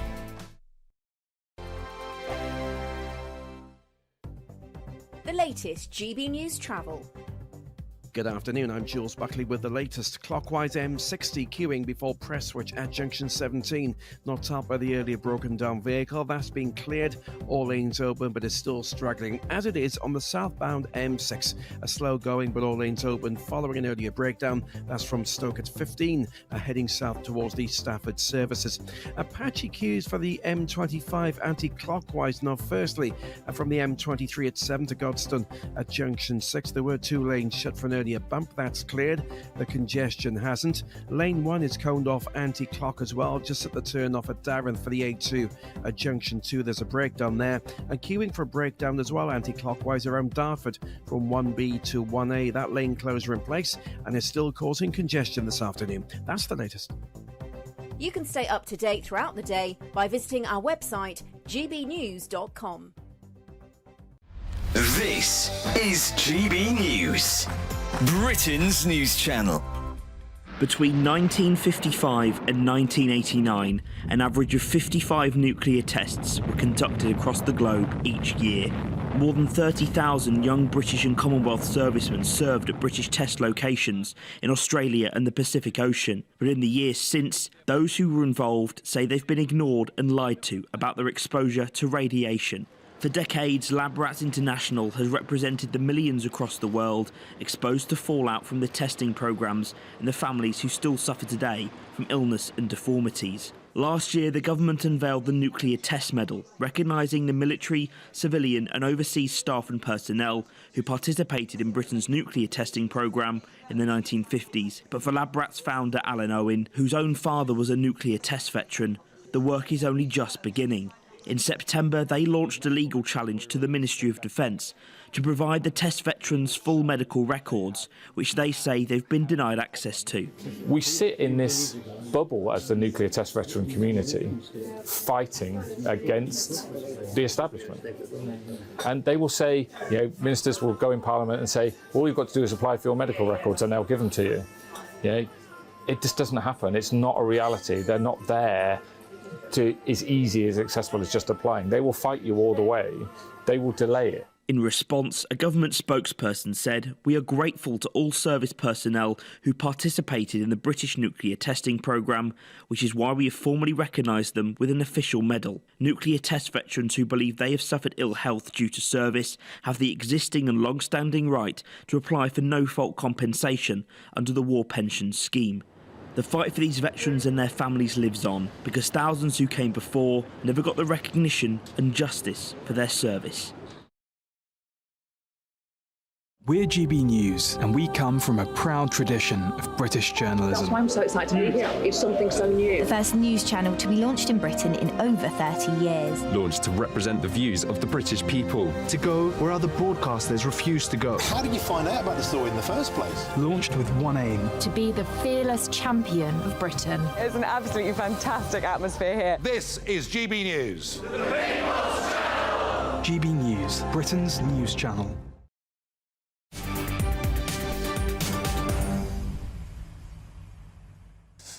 Welcome back. It's 4:37. I'm Martin Daubney on GB News. Now, is Sir Keir Starmer the man to clean up British politics? Well, the Labour leader has spent the majority of his tenure attacking so-called Tory sleaze and positioning his party as the party of change after years of Conservative chaos. But with Labour having to suspend several of its own MPs over the past few years, most notably for anti-Semitic comments and the admission of MP Natalie Elphicke to the party, can we really take Sir Keir Starmer seriously on this topic. Well, let's speak now with the political editor at The Spectator, Katie Balls. Katie, welcome to the show. So we've been going through My First Steps today, not a gripping memoir of how the son of a toolmaker learned how to walk, but his plan on how he can run the country. One thing you've written about in an excellent column in today's Times is you said that one of his most eye-catching pledges is for an ethics and integrity commission, but you explained that you think Sir Keir Starmer has bitten off more than he can chew. Tell us more. Yeah, I think, as you say, today we've had a lot from Keir Starmer in terms of retail pledges. But one of the other big things he's been talking about is cleaning up politics. And I think it's quite a desirable thing for an opposition party to do, particularly when there's a Tory party nearing the end. You saw in the John Major years how Tony Blair did that. And I think Keir Starmer has taken a lot of that playbook over the past couple of years. Initially, Boris Johnson and Partygate. I think he was given a lot to work with by the Tories. But in doing this, he's pledged various things that a Labour government would bring in.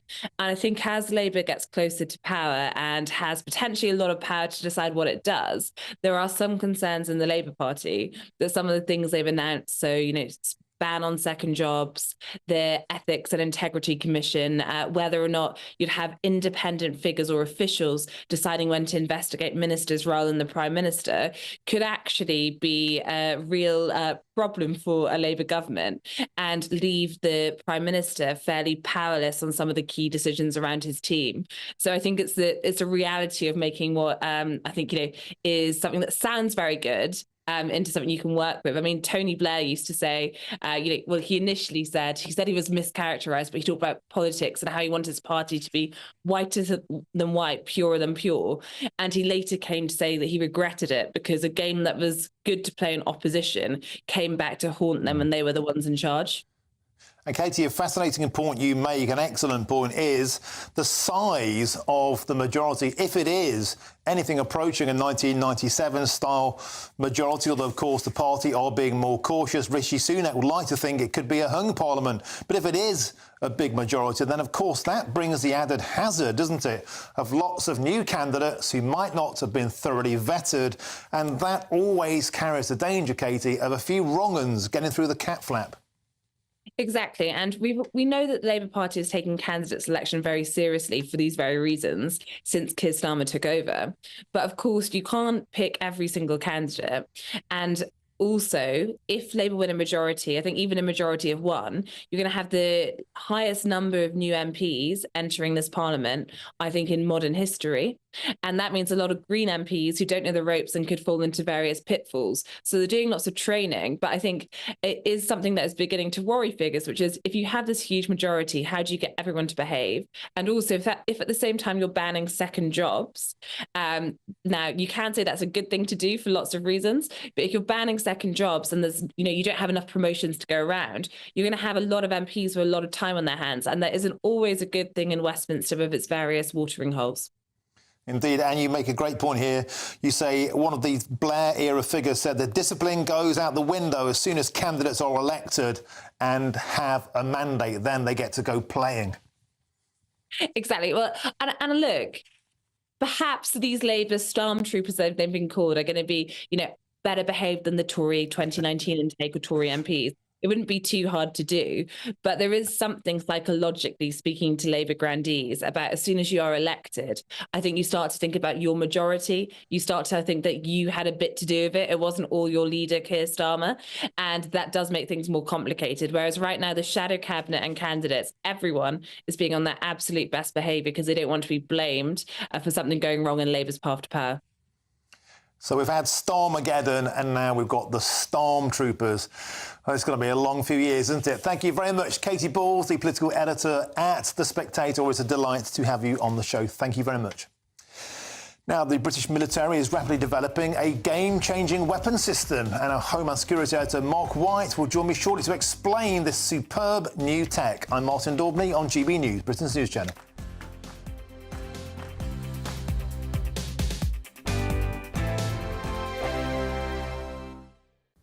Hello again. Here's your latest GB News weather update brought to you by the Met Office.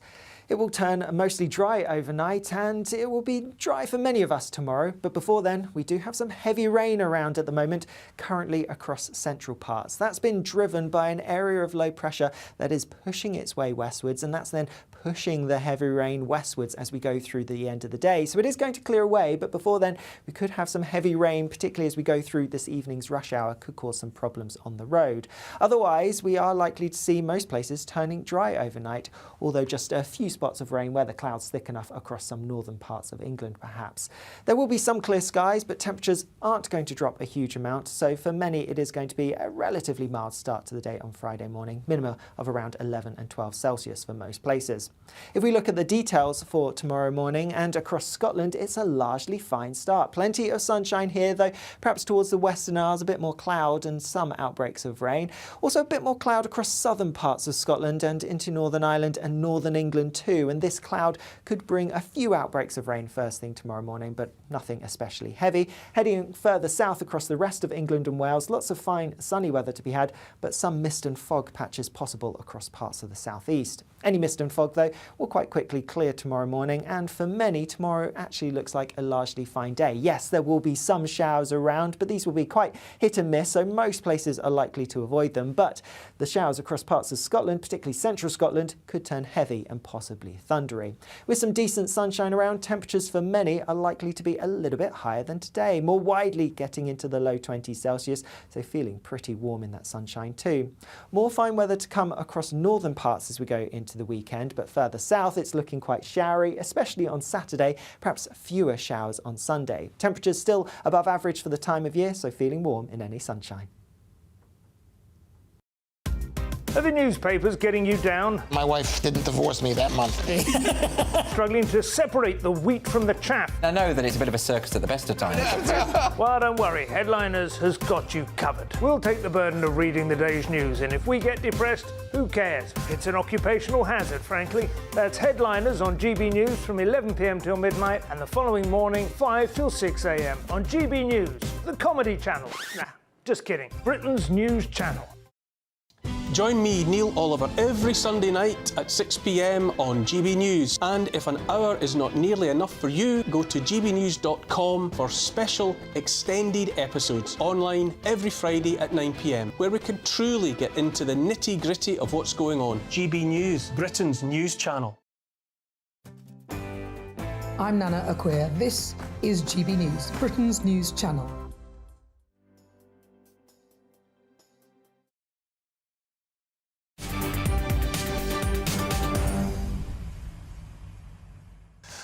Welcome back, it's 4:46. I'm Martin Daubney on GB News. Now, there's a new way to get in touch with us here at GB News, and of course it is by going to gbnews.com/your say. And there's been hundreds of people getting in touch already today. The big topic that's got you going is Sir Keir Starmer's My First Steps. Now, it's not a book on how he learnt how to walk, but a book on how he plans to run the country. Now, Rob has said this: Keir Starmer is already being dishonest. He tells us that all of his policies are fully costed. They are not, and that is a key question. In fact, Chris Hope, our political editor, put that to Sir Keir Starmer earlier on today, and we're going to have that dropping in about 15 minutes' time. Michael adds this: having endured Keir's 6 promises, there's no detail which will succeed as much as Rishi's have. It's a fair point, Michael. 5 pledges, 5 from Rishi Sunak, and he's failed on most of them. Let's get more reaction now to what Sir Keir Starmer said today, and he's revealed those 6 first steps that Labour will win. He'll take if they win the next election. I'm joined to discuss them now by Steve Reid, who's the Shadow Secretary of State for Environment, Food and Rural Affairs. Steve, always a pleasure to have you on the show. So 6 steps. Will these 6 steps help you take that giant leap into Downing Street? Yeah, well, good to be with you too. And what Keir was doing today is, you know, from what your viewers and listeners say, this is a country that is crying out for change. Keir Starmer has changed the Labour Party out of all recognition since he became leader, put it back in the service of working people. Today was about explaining to the British public what the first steps would be in his government, if he is elected Prime Minister, as we start to make those big transformative changes that are required to put this country back on the side of the people who live in it. And I've got the booklet here. It's quite light on detail. There it is, the 6 steps there. I guess the key question that everybody's going to be asking, Steve, is how are you going to pay for all of this? I mean, we're trillions of pounds in debt. The biscuit tin is completely empty. Anybody can make these pledges, but how are you going to fund them? Well, I mean, Keir was absolutely clear today. There are 2 things missing in British politics today. One is money, after the Conservatives crashed the economy. The second one is trust, because the Conservatives have broken so many of the promises they made. So he's absolutely clear. Every one of these first steps is fully deliverable and it's fully funded. So, for instance, 6,500 new teachers will be paid for by closing the VAT loophole for private schools. 40,000 additional appointments in the NHS every week will be paid for by closing the non-dom loophole that allows billionaires to live in this country and benefit from all of the things we all enjoy in this country, but they pay less tax than the guy that cuts my hair. So every single one of these first steps is fully funded, fully deliverable, so that we can rebuild trust. They're first steps. They're pointing towards the bigger change that we need to make, but it's very important we rebuild trust, and you do that by showing people the initial steps you're going to take and how you're going to pay for them. Now, the last time the Labour Party came out with a list like this, it was the Ed Stone.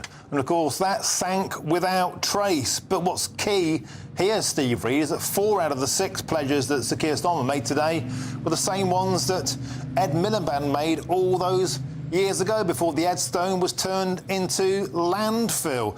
Do people buy these sound bites, these pledges, or do they actually want proper detail? And I put it to you again, if we're £2.7 trillion in debt, how can we afford any of this stuff? Well, as I said, every single one of these is fully costed and fully funded, and I just outlined how 2 key ones would be paid for. But this is about facing the future. It's about dealing with the problems that British people tell us today are their priorities and the things they want fixed. But it's about being realistic about how Labour will go about fixing them. Now, it's no surprise to me that you've got a Labour Party today talking about cutting NHS waiting lists. They always get worse under Conservative governments. After 14 years, there are 8 million now on NHS waiting lists, 8 million people. That's the highest they've ever been in the history of the NHS. So it's quite right that Labour should be looking to how we reduce those waiting lists so we can get people treated so much faster. I saw, at the launch event today in Essex, I listened to a guy called Nathaniel Dye, a cancer sufferer, talking about the fact that he's only got a couple of years left at most to live because he didn't get appointments and treatments early enough to give him the extra years of life that he could have had that happened. And today Keir Starmer was talking about how we close that non-dom loophole for billionaires so they pay their fair share of tax, so that we can increase the number of appointments in the NHS and hopefully stop anyone else who's got cancer ending up in the situation Nathaniel Dye has found himself in, where he could have had many more years of life. Those massive cancer backlogs and heart disease backlogs, they're all mostly caused by COVID lockdowns, by mothballing the NHS. And that's something that your leader, Sir Keir Starmer, voted for not only every single time, but he wanted those to be harder, sooner and longer. It's payback for poor policy. Well, I wish that was true, but actually we had record levels of waiting lists in the NHS before anyone had ever heard of COVID-19. So I know the government uses that as an excuse, but it isn't true. The waiting lists were at record lengths already before the COVID lockdown ever happened. We have to get back to an NHS that works for people. You didn't have to wait 12 hours in A&E. You didn't have to wait hours and hours for an ambulance to come if you phoned it and you were in an emergency. You used to get treatment early if you had cancer. Today it comes so late for some people like Nathaniel that their life expectancy is cut drastically short when it needn't be. And we can start to make the changes. This isn't about fixing the whole thing. Labour's being realistic and Labour's being honest about this. This is about the first step towards making that much bigger change that could take 2 terms of Labour government as part of a decade of national renewal to undo the damage the Conservatives have done to pretty much every public service you can think of in this country. OK, Steve Reid, thank you very much for joining us on GB News. Always a pleasure to have your company. Now, moving on, a game-changing weapons system that can instantly disable swarms of hostile drones is being rapidly developed by the British military. The cutting-edge drone killer uses radio waves to target and scramble the electronics of the sorts of drones used by Russia in Ukraine and take down multiple targets at once. And what's more, it comes at a bargain price. Let's speak now to our Homeland Security editor, Mark White. Mark, a delight to have you on the show.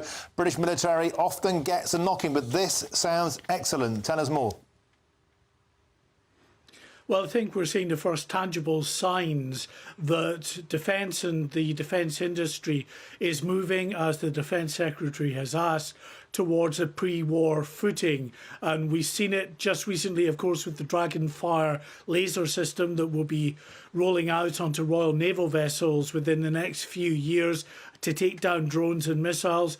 Now we're seeing another system. This system works by taking out swarms of drones effectively using radio waves, pulses of radio waves that can be sent out either in a narrow beam to target individual drones or a wider beam to take out whole swarms. And you're right, it's going to be cheap. It's only going to cost about 10 pence for every shot fired.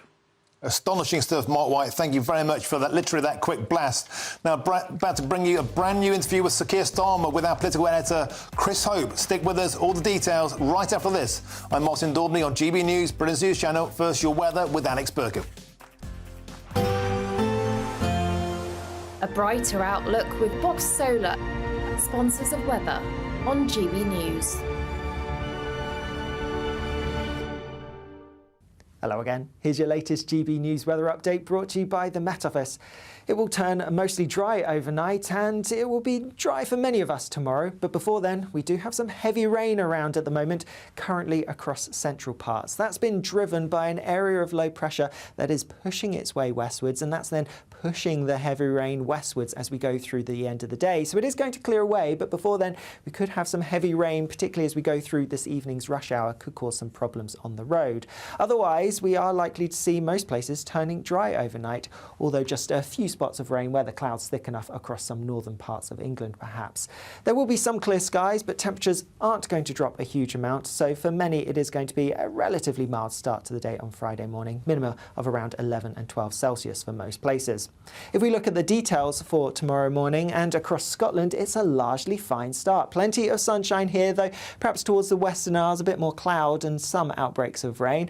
Also a bit more cloud across southern parts of Scotland and into Northern Ireland and Northern England too, and this cloud could bring a few outbreaks of rain first thing tomorrow morning, but nothing especially heavy. Heading further south across the rest of England and Wales, lots of fine sunny weather to be had, but some mist and fog patches possible across parts of the southeast. Any mist and fog, though, will quite quickly clear tomorrow morning, and for many, tomorrow actually looks like a largely fine day. Yes, there will be some showers around, but these will be quite hit and miss, so most places are likely to avoid them. But the showers across parts of Scotland, particularly central Scotland, could turn heavy and possibly thundery. With some decent sunshine around, temperatures for many are likely to be a little bit higher than today, more widely getting into the low 20s Celsius, so feeling pretty warm in that sunshine too. More fine weather to come across northern parts as we go into the weekend, but further south it's looking quite showery, especially on Saturday, perhaps fewer showers on Sunday. Temperatures still above average for the time of year, so feeling warm in any sunshine. Looks like things are heating up. Boxed boilers, sponsors of weather on GB News.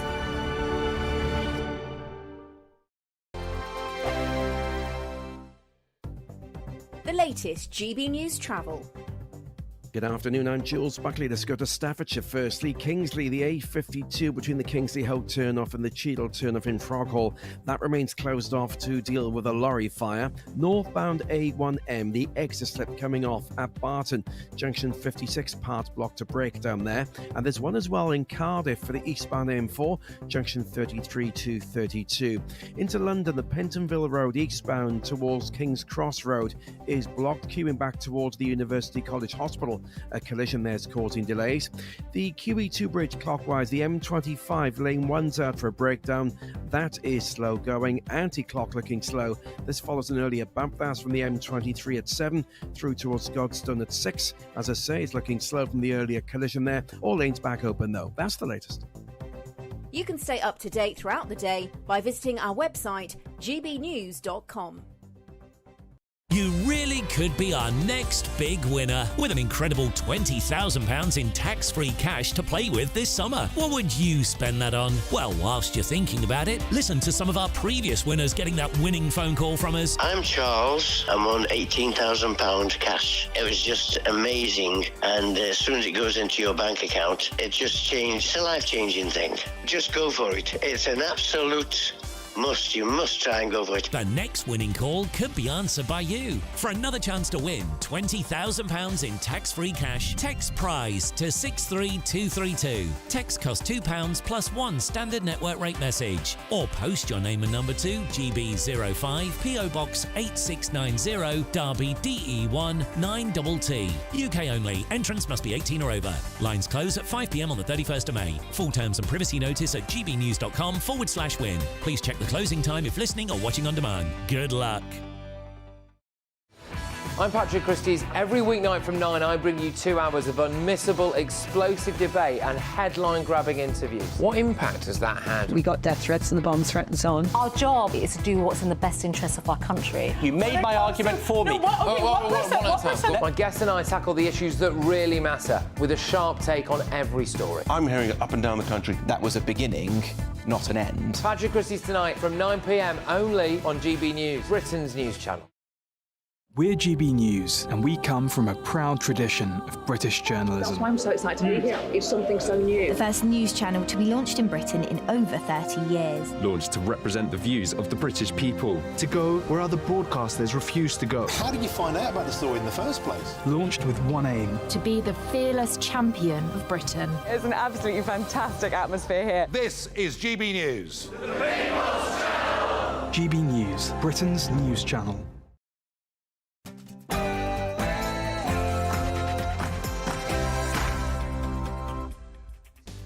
A very good afternoon. It's 5 p.m. and welcome to the Martin Daubney Show on GB News, broadcasting live from the heart of Westminster, all across the UK. Today, the Labour leader Sir Keir Starmer unveiled his 6 steps of his general election pledges. Will these 6 steps help him to take great strides towards Downing Street? Or is Keir's list doomed to sink like Ed Miliband's fated Ed Stone? Will stand by for a brand new interview with Sir Keir Starmer from our political editor, Chris Hope. And is the end of rip-off pump prices upon us? Well, final plans for a new pump watch regulator will be unveiled in a few weeks' time, and we'll be revealing just how it might or might not work. The guy who invented it, Howard Cox, will join me. He thinks it needs more teeth.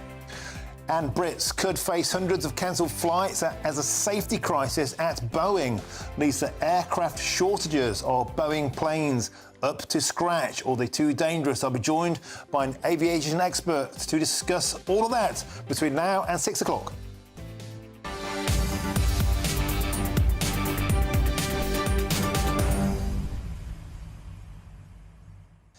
Welcome to the show. Great to have your company. So earlier on today, we saw this, My First Steps, a book from Sir Keir Starmer, not a moving memoir of how he learned to walk, but how he intends to run the country. Our political editor, Chris Hope, sat down with Sir Keir Starmer for a cheeky one-to-one interview to drill him on some more detail, scant detail at this stage. But will it be enough to float your boat? Will it be enough to get your vote? That's all coming soon.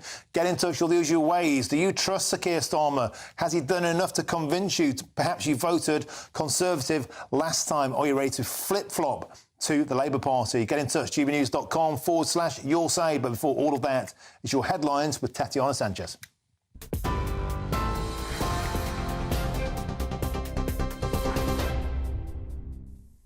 Martin, thank you very much and good afternoon. The top stories from the GB Newsroom.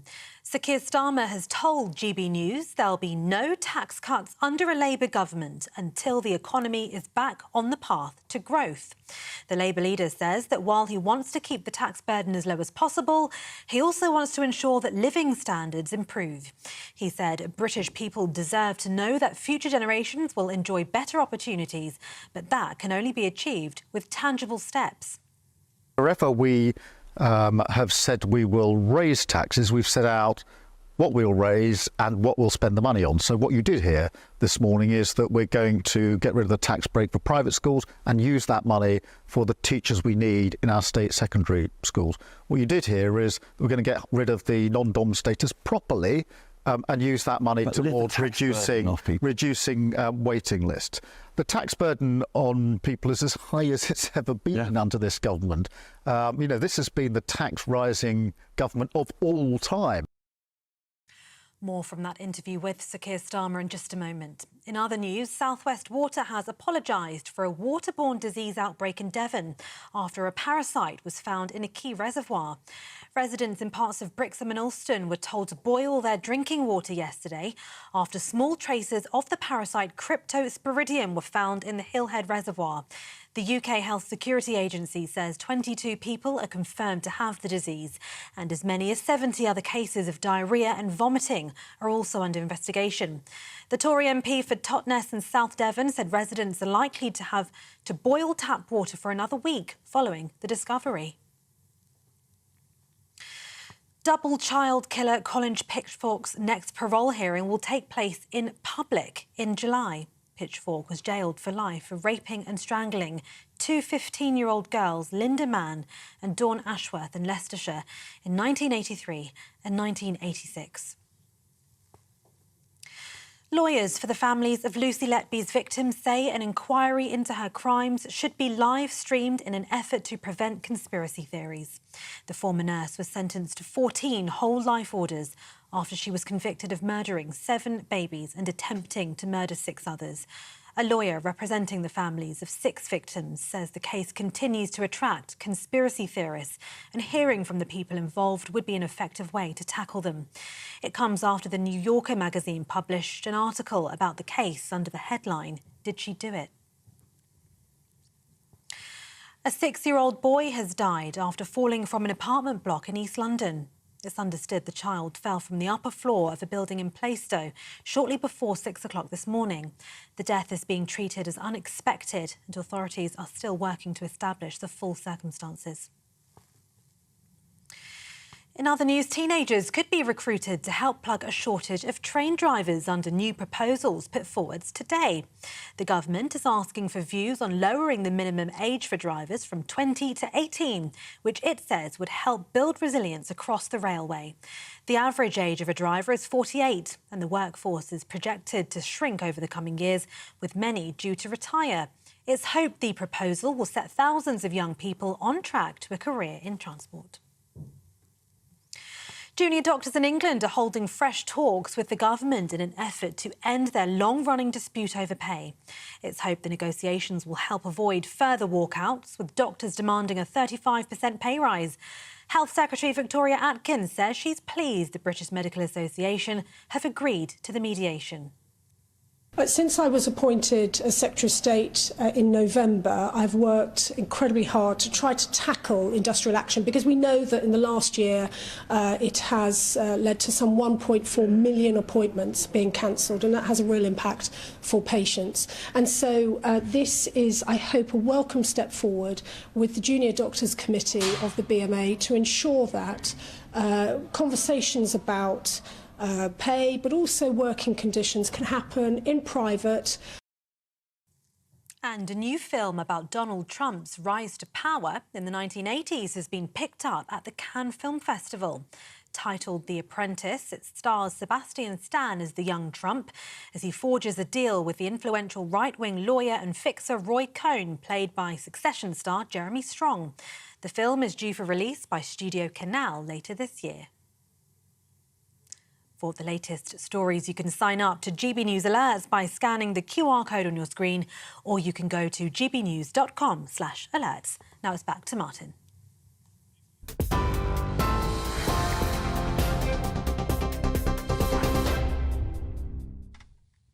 Thank you, Tatiana. Now, earlier today, Sir Keir Starmer laid out his vision for the country with 6 key policies, describing them as the first steps towards Labour's bigger plans. Well, amongst the pledges were a promise to create 40,000 more hospital appointments each week and recruit over 6,000 more teachers. However, critics say he has scaled back the national missions that he set out last year. Well, our political editor, Christopher Hope, caught up with Sir Keir earlier on today, and here's what he had to say.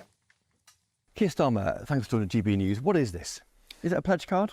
It is the first steps towards the delivery of the missions that I've set out, which will transform this country and take it forward for everybody, for their families, their communities. So it's the first steps, the down payment, if you like, on the change that we want to bring about for the country, change that's desperately needed.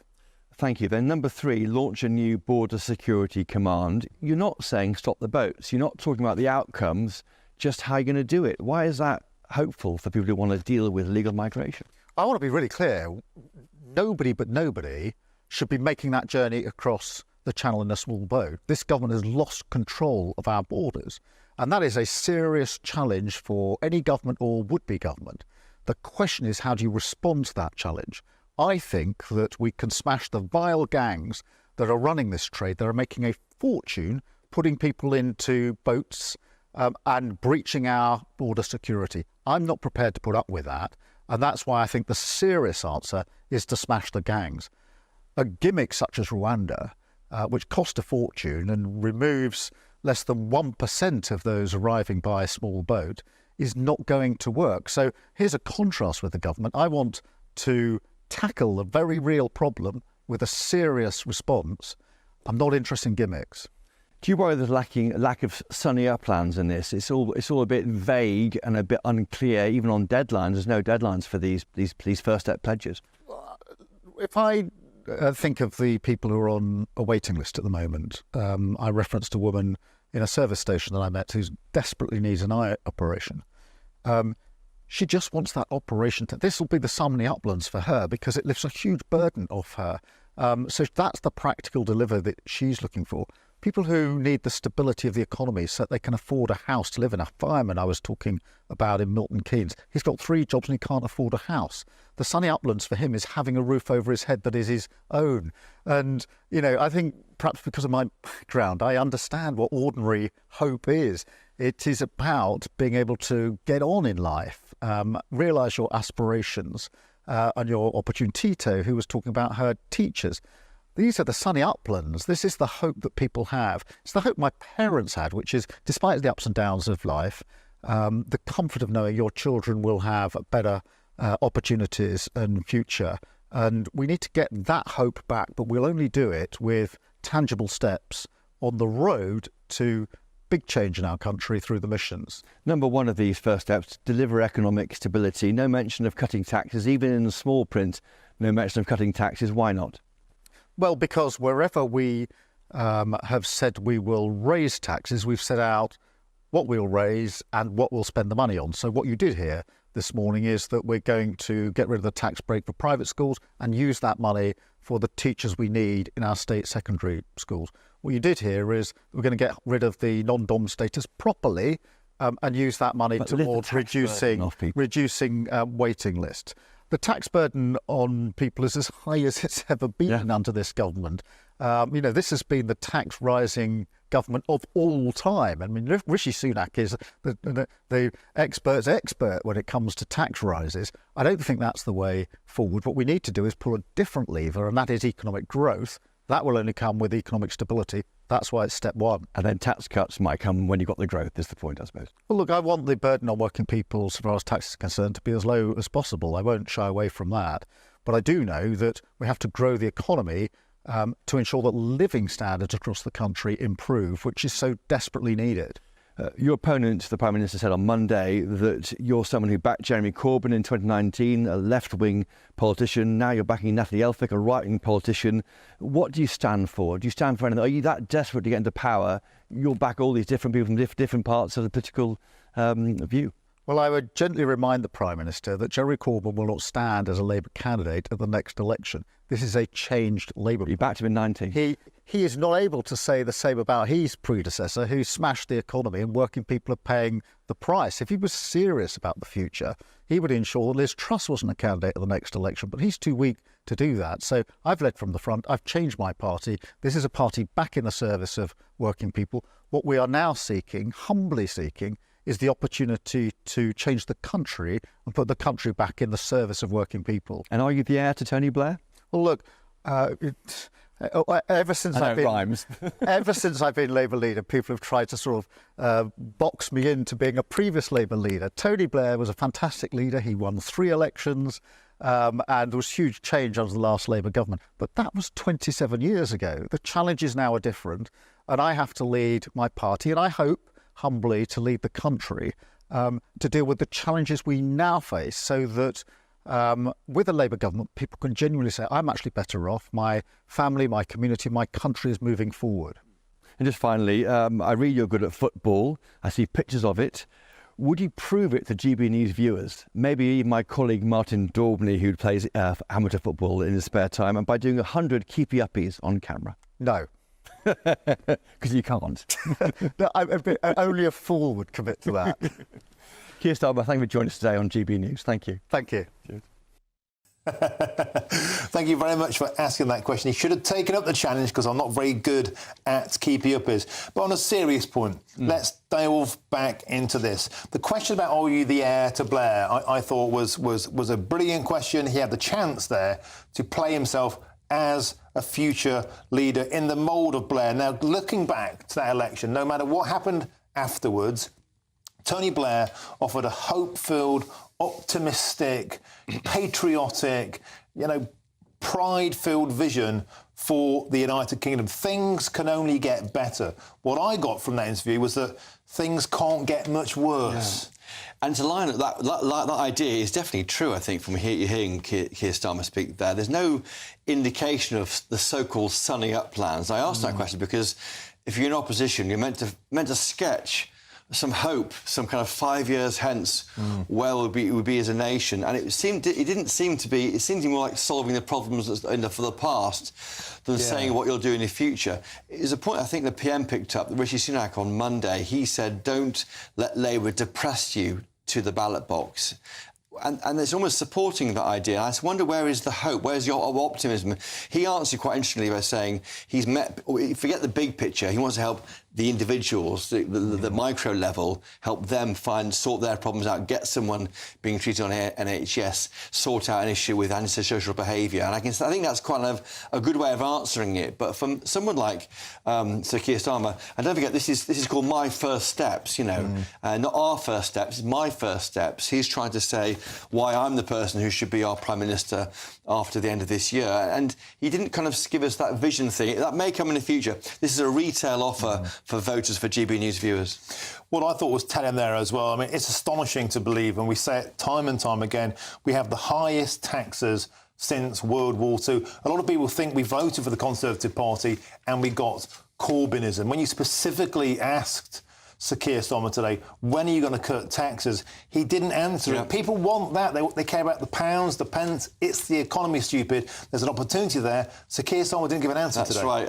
And one that he didn't take. In point 1 of these 6 steps, delivering economic security with tough spending rules, growing the economy, and keep taxes as low as possible. That's all it says. There wasn't much more than that. And, of course, I think people want to hear, what will you do for me? And that's why the Tory party is pushing hard on £900 cut off national insurance, an ambition to get rid of NI at some point in the future, costing $40 billion, but they're not saying how they're going to pay for that. So I think there was, I think it was an attempt here to say, here's what we'll do. These are deliverables. Even on small boats, launch a new border security command, point 3.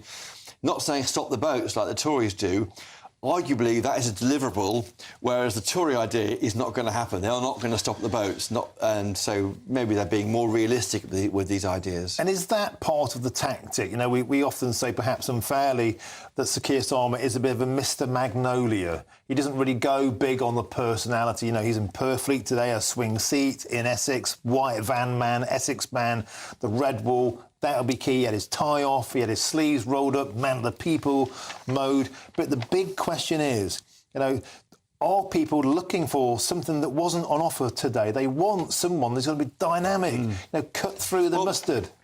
And the question, you know, it's a bit of a jokey question. Are you the heir to Blair? What that means is, as you said at the beginning, where is the ambition? They're going to things are going to get better, and it wasn't there. But maybe that's not who he is. I mean, you know, he's more authentically working class than any recent Labour leader. I mean, he's called Sir Keir Starmer because of his hard work at being a very good barrister, but he comes from a very humble background in the South East. And I think he's trying to say, I'm not Blair, but I do get what you're going through. And I think, you know, there's no fakery there, which certainly Tony Blair could have been accused of. And do you think the Conservatives will look at this and be concerned, or will they look at this and see an opportunity? Because, as you say, where it's light on detail, particularly around the pounds and the pence in your pocket, the tax cuts, will the Tories look at this and think, OK, what wasn't there today gives us an opportunity? Well, there's nothing there on defence. Now, I think that the next 5 years, well, I mean, if you go take the government at its word, the PM, Grant Shapps, David Cameron, the people who know what's going on behind the scenes, that we are going to face a very, very difficult 5 years in this country with a very uncertain world. Nothing here on defence in one of these six first steps. Of course, we do know the government, or the Labour opposition is committed to keeping us safe, committed to the nuclear deterrent, committed to defence spending when they can afford to. But we are seeing clear blue water opening up on some key areas: security, I think, defence, taxes. I think, you know, there are strong areas in this document, notably cutting NHS waiting times. I think of all the parties that can deal with the NHS and reform it, Labour have the permission to do that because they're the Labour Party, not the Tories. Now, I always ask you this question because I'm fascinated when you're up close and personal, when you're eyeball to eyeball with politicians for that period of time, you get more of a flavour about how they've grown. Do you think that Sir Keir Starmer is looking and sounding and acting and believing more like a future Prime Minister now? He's definitely credible. I mean, there's a feeling of quiet confidence in the way the whole operation worked. It was very glitzy, voters sitting around Keir Starmer, all the shadow cabinet there, out in Purfleet, in the shadow of the M25 crossing, all the banners on the walls. It felt extremely competent, and we haven't heard that from Labour, by the way, when Jeremy Corbyn was leader. It did feel very like a party ready to get into government. Well, the question is this enough to make enough people to switch their vote from blue to red? All that's missing is the union flags and D-Ream. They were there. Were they? They brought in 2 union flags for the interviews. They were there in the background. Wow, I didn't see them. Maybe they just brought them out for you, Chris. Just for me. Superb stuff. Well, let us know if you're convinced by that. Sir Keir Starmer was talking, of course, to Christopher Hope, and he joins me now in the studio. We've already done that bit. We're going to move on. There's loads more analysis of what Sir Keir Starmer said on our website. By the way, Chris, an excellent interview as ever. And thanks to you, GBNews.com. It's now the fastest growing national news website in the country. It's got breaking news and all of the brilliant analysis that you've come to expect from GB News. Now, there's still plenty of time to win our biggest cash prize so far, a whopping £20,000 tax-free. Now, imagine having all of that in your bank account this summer. Well, you've got to be in it to win it. And here's how you could bag the lot. Don't miss your chance to win our biggest cash prize so far. A totally terrific £20,000 in tax-free cash to make your summer spectacular. You could use that cash to splash out on a holiday, make the garden glam, buy a new car, or just save it for a rainy day. Whatever you'd spend £20,000 on, make sure you don't miss the chance to make it yours. For another chance to win £20,000 in tax-free cash, text WIN to 63232. Text costs £2 plus 1 standard network rate message. Or post your name and number to GB05 PO Box 8690 Derby DE1 9TT. UK only. Entrance must be 18 or over. Lines close at 5 p.m. on the 31st of May. Full terms and privacy notice at gbnews.com/win. Please check the closing time if listening or watching on demand. Good luck. Now, coming up, is it finally the end of rip-off fuel prices? Well, the RAC is calling for a crackdown on firms charging too much. I'll be joined by Howard Cox, who came up with Pump Watch. He thinks it's lip service. It lacks teeth. I'm Martin Daubney on GB News, Britain's News Channel.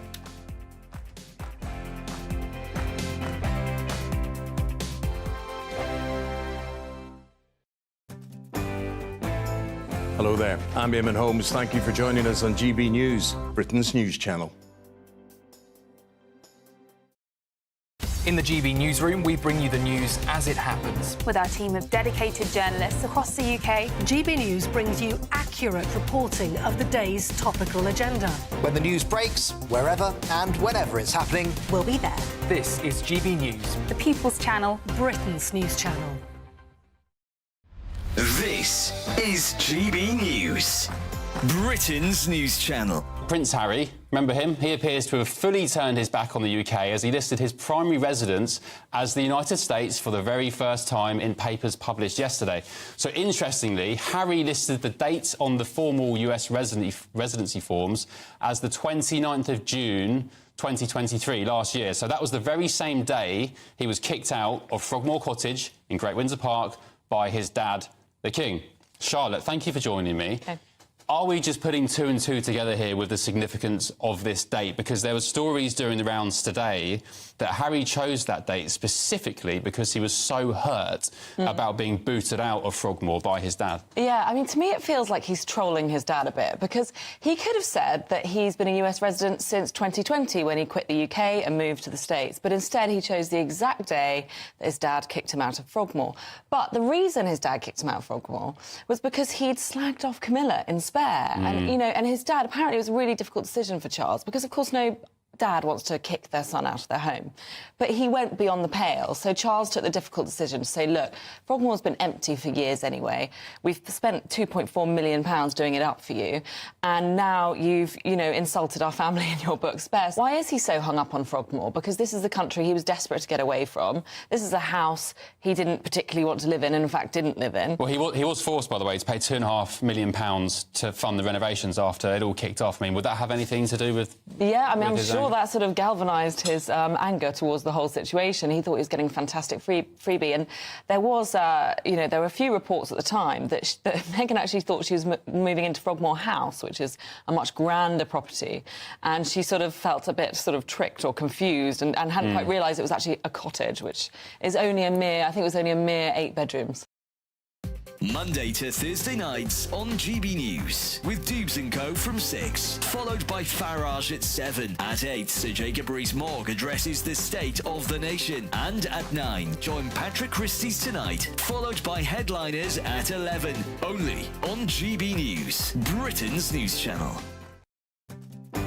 I'm Isabel Webster. Thanks for joining us on GB News, Britain's news channel.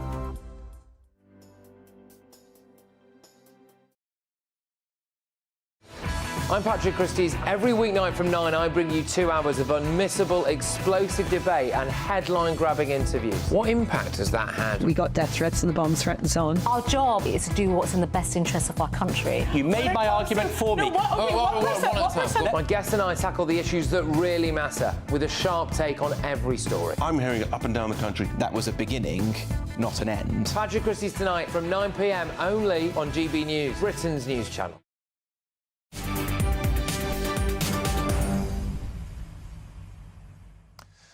Welcome back. It's 5:25. I'm Martin Daubney and this is GB News. Now, later this hour, I'll tell you why football fans up and down the country might finally all have something to celebrate together. But before that, the RAC has called for a crackdown on firms charging motorists too much as fuel prices once again hit drivers in their pockets and retailers benefit from unfair margins. Well, in a letter to the Energy Secretary, Claire Coutinho, the RAC has called for the Competition and Markets Authority to be given the power to take meaningful action against companies charging too much for petrol and diesel, as ever. Well, joining me now in the studio is the founder of Fair Fuel UK, great pal of mine, Howard Cox. Howard, Pump Watch was basically your idea. Absolutely. The Sun newspaper co-opted it, the Tories nicked it, they made it their own. It's not working, it's lip service, and it hasn't got enough teeth. Tell me why.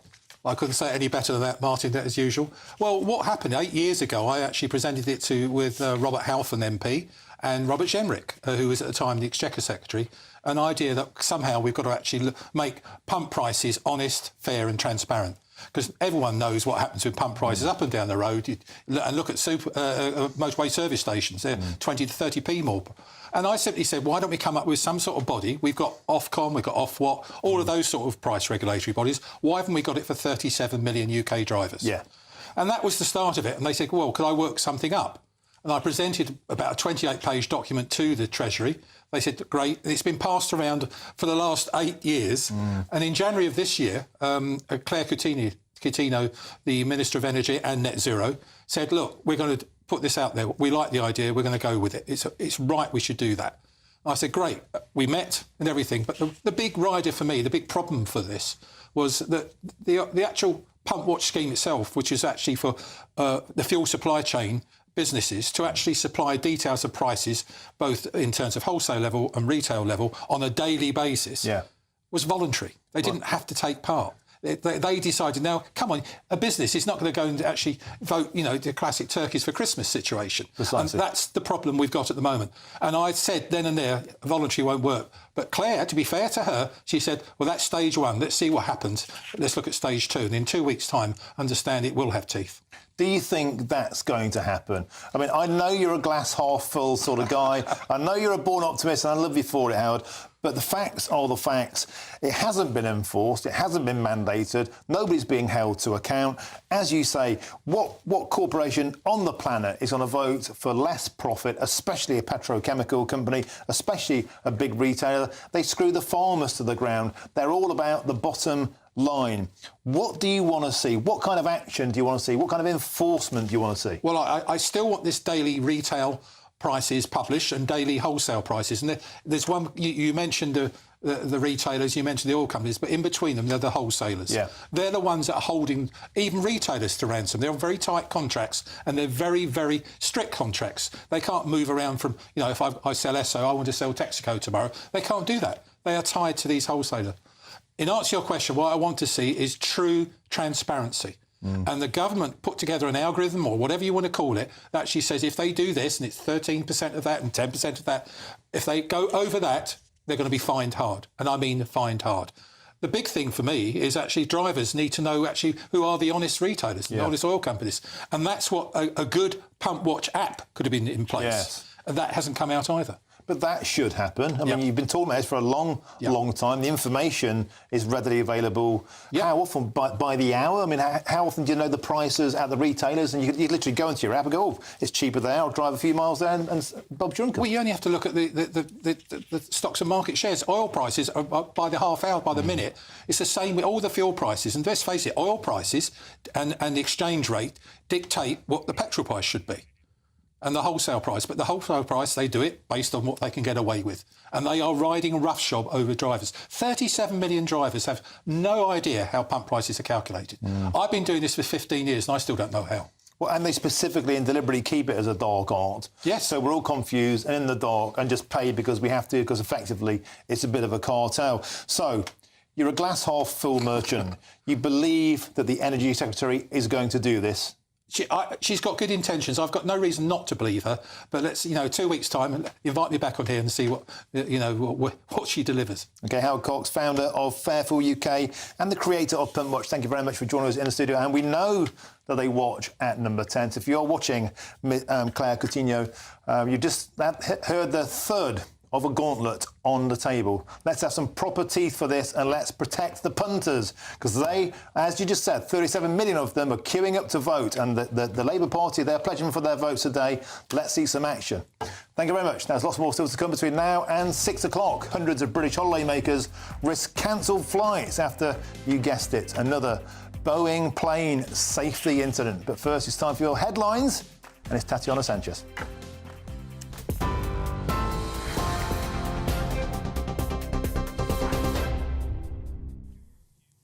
Martin, thank you. The top stories from the GB newsroom. Sir Keir Starmer has told GB News there'll be no tax cuts under a Labour government until the economy is back on the path to growth. The Labour leader says that while he wants to keep the tax burden as low as possible, he also wants to ensure that living standards improve. He said British people deserve to know that future generations will enjoy better opportunities, but that can only be achieved with tangible steps. Wherever we have said we will raise taxes, we've set out what we'll raise and what we'll spend the money on. So what you did hear this morning is that we're going to get rid of the tax break for private schools and use that money for the teachers we need in our state secondary schools. What you did hear is we're going to get rid of the non-dom status properly and use that money towards reducing waiting lists. The tax burden on people is as high as it's ever been under this government. This has been the tax rising government of all time. South West Water has apologised for a waterborne disease outbreak in Devon after a parasite was found in a key reservoir. Residents in parts of Brixham and Alston were told to boil their drinking water yesterday after small traces of the parasite Cryptosporidium were found in the Hillhead Reservoir. Totnes MP Andrea Jenkins says it was caused by a damaged air valve. And lawyers for Donald Trump painted his former fixer as someone who celebrated the former president's legal troubles as the hush money trial continues. The court was played audio clips of Michael Cohen saying the case fills him with delight and that he felt giddy with hope and laughter imagining Mr. Trump in prison. The former president faces 34 counts of falsifying business records in relation to a payment to a former adult film star. He denies any wrongdoing. For the latest stories, you can sign up to GB News Alerts by scanning the QR code on your screen or go to gbnews.com/alerts.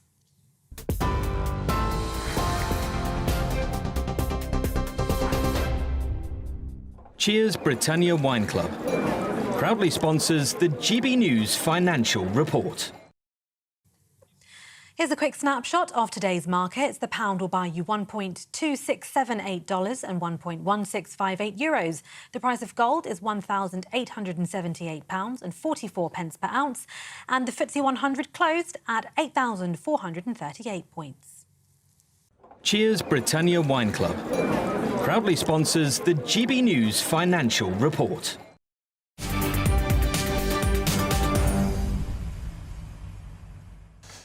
Thank you, Tatiana. Now, loads of you have been getting in touch with Your Says. Of course, you get them in gbnews.com/Your Say. Now, earlier on, we spoke about this new fat app that's trying to shame and bribe fat blokes into losing weight. Mark says this, Martin, don't forget that some blokes will put the weight on just so they can lose it and then get the cash. And quickly on this situation with the contaminated water in the West Country, it's giving people diarrhoea. Tony says this, here's my solution. Don't drink the water, drink beer instead. Tony, that is my type of common sense. And talking of which, I'm now joined by Michelle Dewberry, the queen of common sense, who, of course, is coming up next, 6 till 7. Michelle, what's on your menu?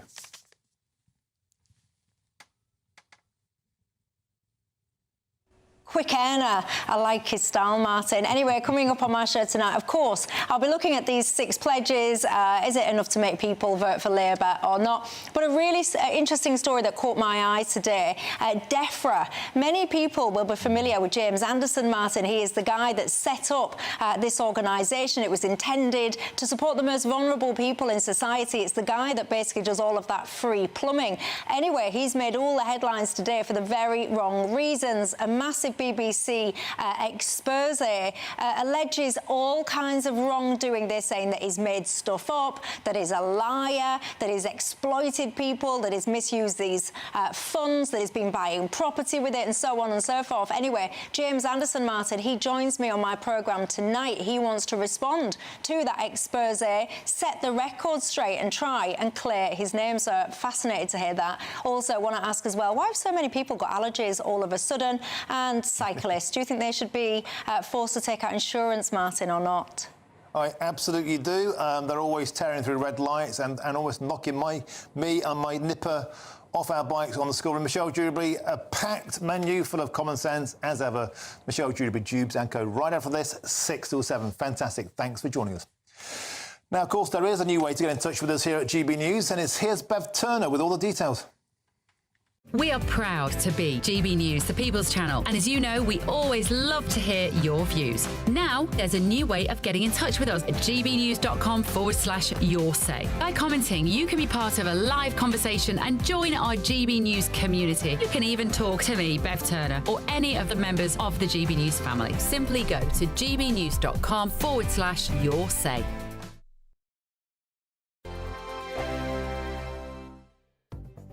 The latest GB News travel. Good afternoon, I'm Gary King. The QE2 bridge on the M25, there's a lane closed at the moment due to a breakdown.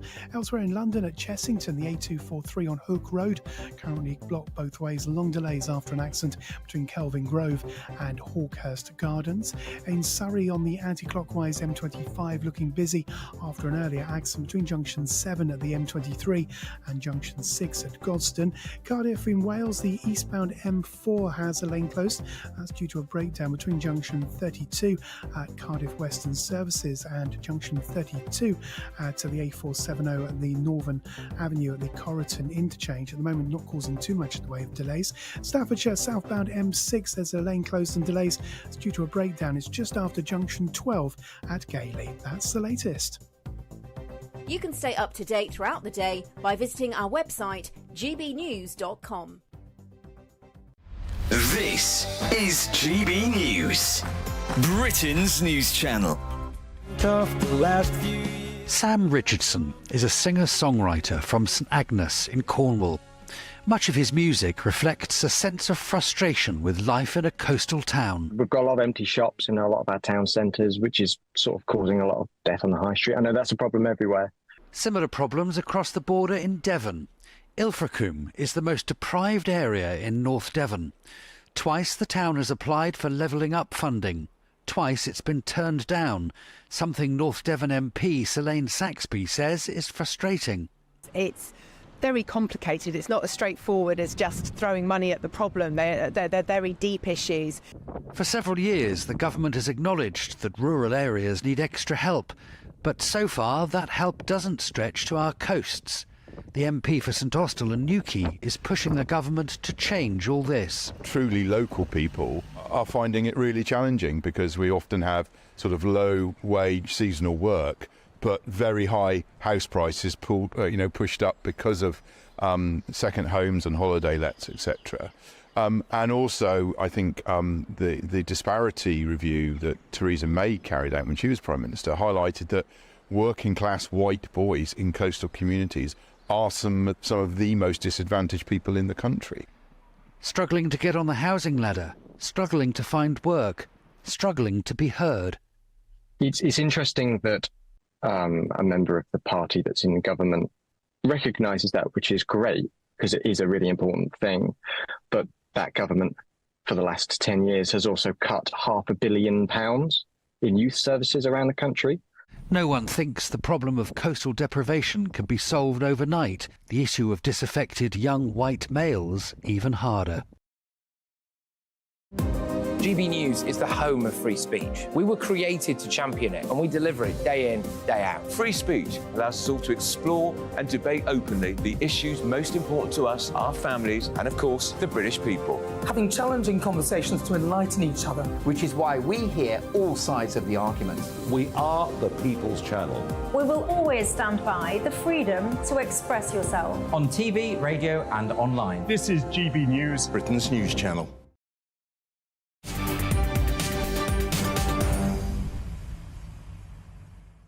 Welcome back. Your time is 5:40. I'm Martin Daubney and this is GB News. Now, Brits could face hundreds of cancelled flights after a safety crisis at Boeing led to aircraft shortages. Now, just last week, a Boeing 737 of Transair en route to Bamako veered off the runway at Dakar International Airport in Senegal, and 11 passengers were injured, and that's just the latest woe that's come upon Boeing, a beleaguered airline. Now, joining me now in the studio is the travel and aviation expert, Sadiq. Sadiq, always a pleasure to see you.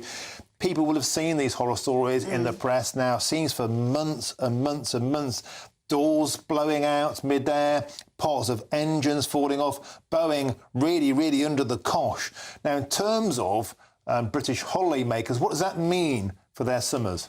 Well, what it means is that Boeing is now being limited to how many airplanes it can actually deliver to airlines. And airlines like Ryanair, for example, are heavily reliant on the Boeing 737 MAX. So a number of airlines, including low-cost carriers, here in Europe and around the world, are having to trim back their schedules. So they put certain routes and flights into their schedules for passengers to book, but they're realising now they can't deliver to those slots, so they're going to have to trim that back, which means fewer airplanes for holidaymakers to actually travel on, to fly on. So on the simple supply and demand side of things, we've got the perfect storm. There are less planes able to take off. There are cancellations as a consequence. And you also told me earlier there's now record demand. You've got the perfect storm. Yeah. Not enough planes, too many punters. That can only mean one thing: higher prices. Absolutely. So we're looking at record figures since before the pandemic of people travelling. There really is this pent-up demand. It was 4.7 billion. It is 4.7 billion passengers predicted to travel this year compared to 4.5 billion in 2019. So you can imagine there's this squeeze on the amount of planes that people can fly on. And all that means is that where there is capacity, where there are seats available, those airfares are going to go up. And obviously lots of other issues behind it: cost of living, inflation, airlines' high operating costs as well, driving these airfares up. And so we're showing pictures on your screen now. You can see them if you're looking at home. This is of that flight where the door literally blew off mid-air. Those passengers are strapped in, look, with their oxygen masks down, staring out to terra firma below. Look, they're literally staring at the plane. Sadiq, that is hardly confidence inspiring. You can understand why regulators are grounding these flights. But what we want to end with here is a bit of advice, a bit of positivity. If people, millions of people, of course, millions of Brits want to get away, how can they get around this? How can they save money? What should they be doing? So really, you're going to have to shop around for the best value price you can get. I mean, when airlines know they're going to have to trim back, they tend to give you at least 14 days notice, because otherwise they'd be liable for compensation. So you should get some protection in that. And clearly you have to keep an eye on what is actually happening day to day or week to week to know where you stand with your travel. And are there any airlines that sort of don't rely so heavily on Boeing you can look at, or you just don't know that kind of information? That's not information's not out there. No, I mean, EasyJet tends to have Airbus aircraft, the A320. Ryanair, like I said, has the Boeing 737 MAX, not the type that was involved in that incident there, I might add. It's a slightly different type that they're running.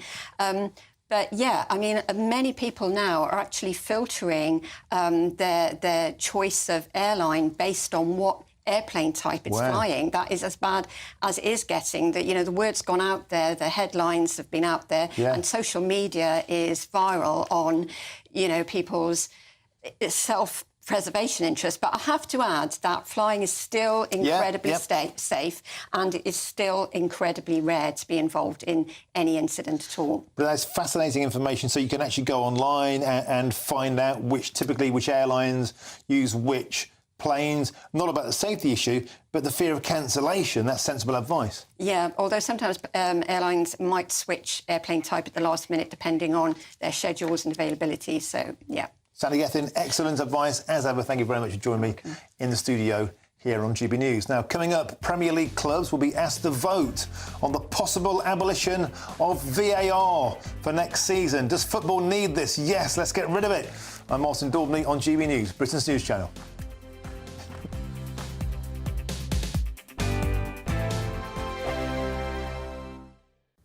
Hello again. Here's your latest GB News weather update brought to you by the Met Office. It will turn mostly dry overnight and it will be dry for many of us tomorrow. But before then, we do have some heavy rain around at the moment, currently across central parts. That's been driven by an area of low pressure that is pushing its way westwards, and that's then pushing the heavy rain westwards as we go through the end of the day. So it is going to clear away, but before then we could have some heavy rain, particularly as we go through this evening's rush hour, could cause some problems on the road. Otherwise, days, we are likely to see most places turning dry overnight, although just a few spots of rain where the clouds thick enough across some northern parts of England perhaps. There will be some clear skies, but temperatures aren't going to drop a huge amount, so for many it is going to be a relatively mild start to the day on Friday morning, minima of around 11 and 12 Celsius for most places. If we look at the details for tomorrow morning and across Scotland, it's a largely fine start. Plenty of sunshine here, though perhaps towards the Western Isles a bit more cloud and some outbreaks of rain. Also a bit more cloud across southern parts of Scotland and into Northern Ireland and Northern England too, and this cloud could bring a few outbreaks of rain first thing tomorrow morning, but nothing especially heavy. Heading further south across the rest of England and Wales, lots of fine sunny weather to be had, but some mist and fog patches possible across parts of the southeast. Any mist and fog, though, will quite quickly clear tomorrow morning, and for many, tomorrow actually looks like a largely fine day. Yes, there will be some showers around, but these will be quite hit and miss, so most places are likely to avoid them. But the showers across parts of Scotland, particularly central Scotland, could turn heavy and possibly thundery. With some decent sunshine around, temperatures for many are likely to be a little bit higher than today, more widely getting into the low 20s Celsius, so feeling pretty warm in that sunshine too. More fine weather to come across northern parts as we go into the weekend, but further south it's looking quite showery, especially on Saturday, perhaps fewer showers on Sunday. Temperatures still above average for the time of year, so feeling warm in any sunshine. GB News is the home of free speech. We were created to champion it, and we deliver it day in, day out. Free speech allows us all to explore and debate openly the issues most important to us, our families, and of course, the British people. Having challenging conversations to enlighten each other. Which is why we hear all sides of the argument. We are the People's Channel. We will always stand by the freedom to express yourself. On TV, radio and online. This is GB News, Britain's news channel. I'm Christopher Hope. And I'm Gloria Di Piero, bringing you PMQs live here on GB News. Whenever Parliament is in session on a Wednesday at midday, we'll bring you live coverage of Prime Minister's questions. We'll be asking our viewers and listeners to submit the questions that they would like to put to the Prime Minister, and we'll put that to our panel of top politicians in our Westminster studio. That's PMQs live here on GB News, Britain's election channel. Join me, Camilla Tominey, every Sunday at 9:30 when I'll be interviewing the key players in British politics and taking them to task. This report basically says that he's not fit to stand trial. With an upcoming election looming over Westminster, now is the time for clear, honest answers. I agree. And that's precisely what I'll get. Is he indecisive? Incompetent? That's the Camilla Tominey Show at 9:30 every Sunday on GB News, the People's Channel, Britain's election channel.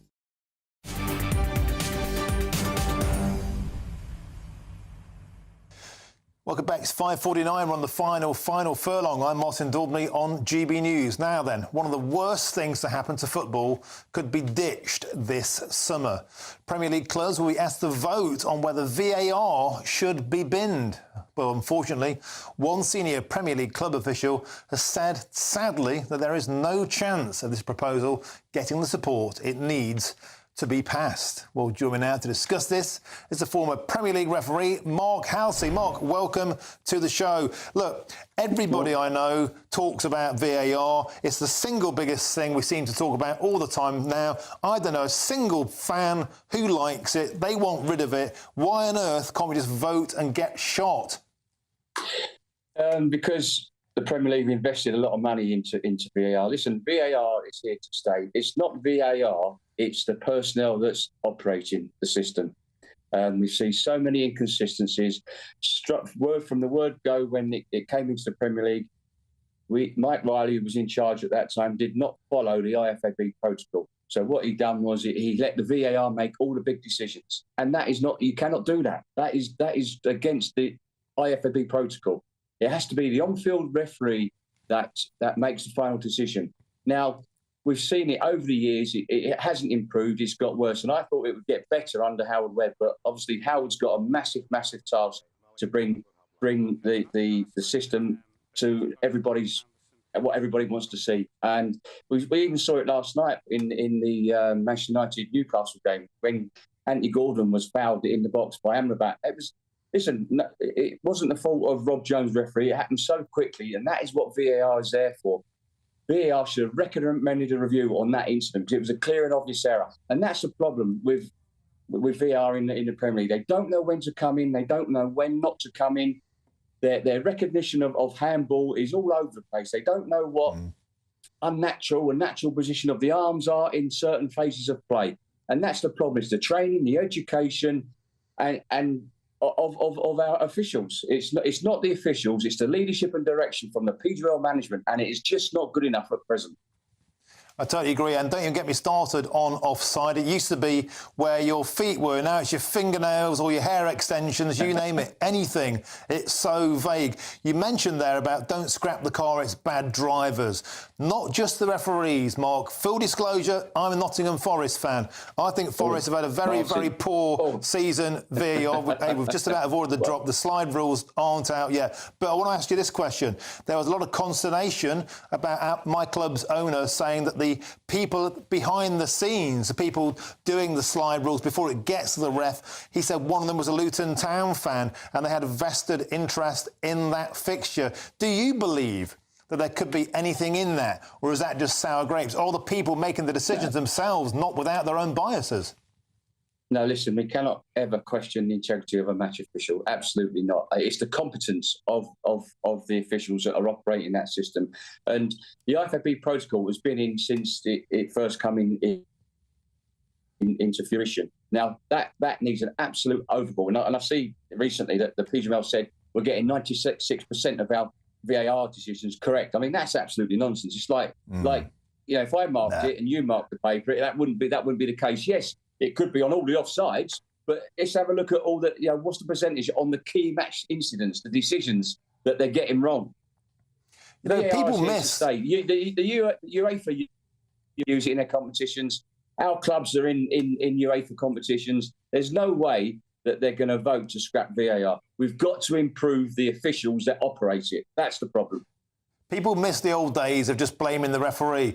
Is that why you all quite for it? Because you boys used to get all the stick. Oh, listen, I would have loved to use it, Martin. I would have been as a referee today. You've got back in it as well. When I was refereeing, you have to be mentally tough and mentally strong. And if you get called over to that monitor, have that mental toughness to stick with your on-field decision. You don't always have to agree with VAR. That's what we want to see. More referees stick with their original decisions. Totally agree. I'm totally with you, Mark House. I'm afraid we're going to have to blow the final whistle on this interview. Wish you the very, very best. I know you recovered from cancer, didn't you? So you're still looking fantastic there, mate. You're doing brilliant. Thank you for coming on the show. Always a delight. I'm like you, Martin. QPR stayed up, so I'm very happy. Get in, my old son. Good lad. Great. Thanks for coming on the show. A delight. Now then, that's all from me for now.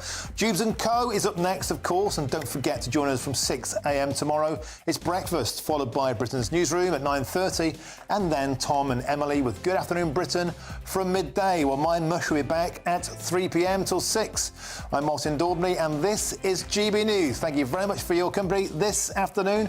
Let us know, what do you think about Sir Keir Starmer's big pledge? Are you convinced? But now it's your weather, and it's Alex Burker. A brighter outlook with Box Solar, sponsors of weather on GB News.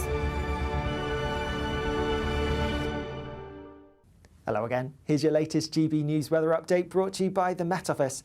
It will turn mostly dry overnight and it will be dry for many of us tomorrow. But before then, we do have some heavy rain around at the moment, currently across central parts. That's been driven by an area of low pressure that is pushing its way westwards, and that's then pushing the heavy rain westwards as we go through the end of the day. So it is going to clear away, but before then, we could have some heavy rain, particularly as we go through this evening's rush hour, could cause some problems on the road. Otherwise, we are likely to see most places turning dry overnight, although just a few spots of rain where the clouds thick enough across some northern parts of England perhaps. There will be some clear skies, but temperatures aren't going to drop a huge amount, so for many it is going to be a relatively mild start to the day on Friday morning, minimum of around 11 and 12 Celsius for most places. If we look at the details for tomorrow morning and across Scotland, it's a largely fine start. Plenty of sunshine here, though perhaps towards the Western Isles a bit more cloud and some outbreaks of rain. Also a bit more cloud across southern parts of Scotland,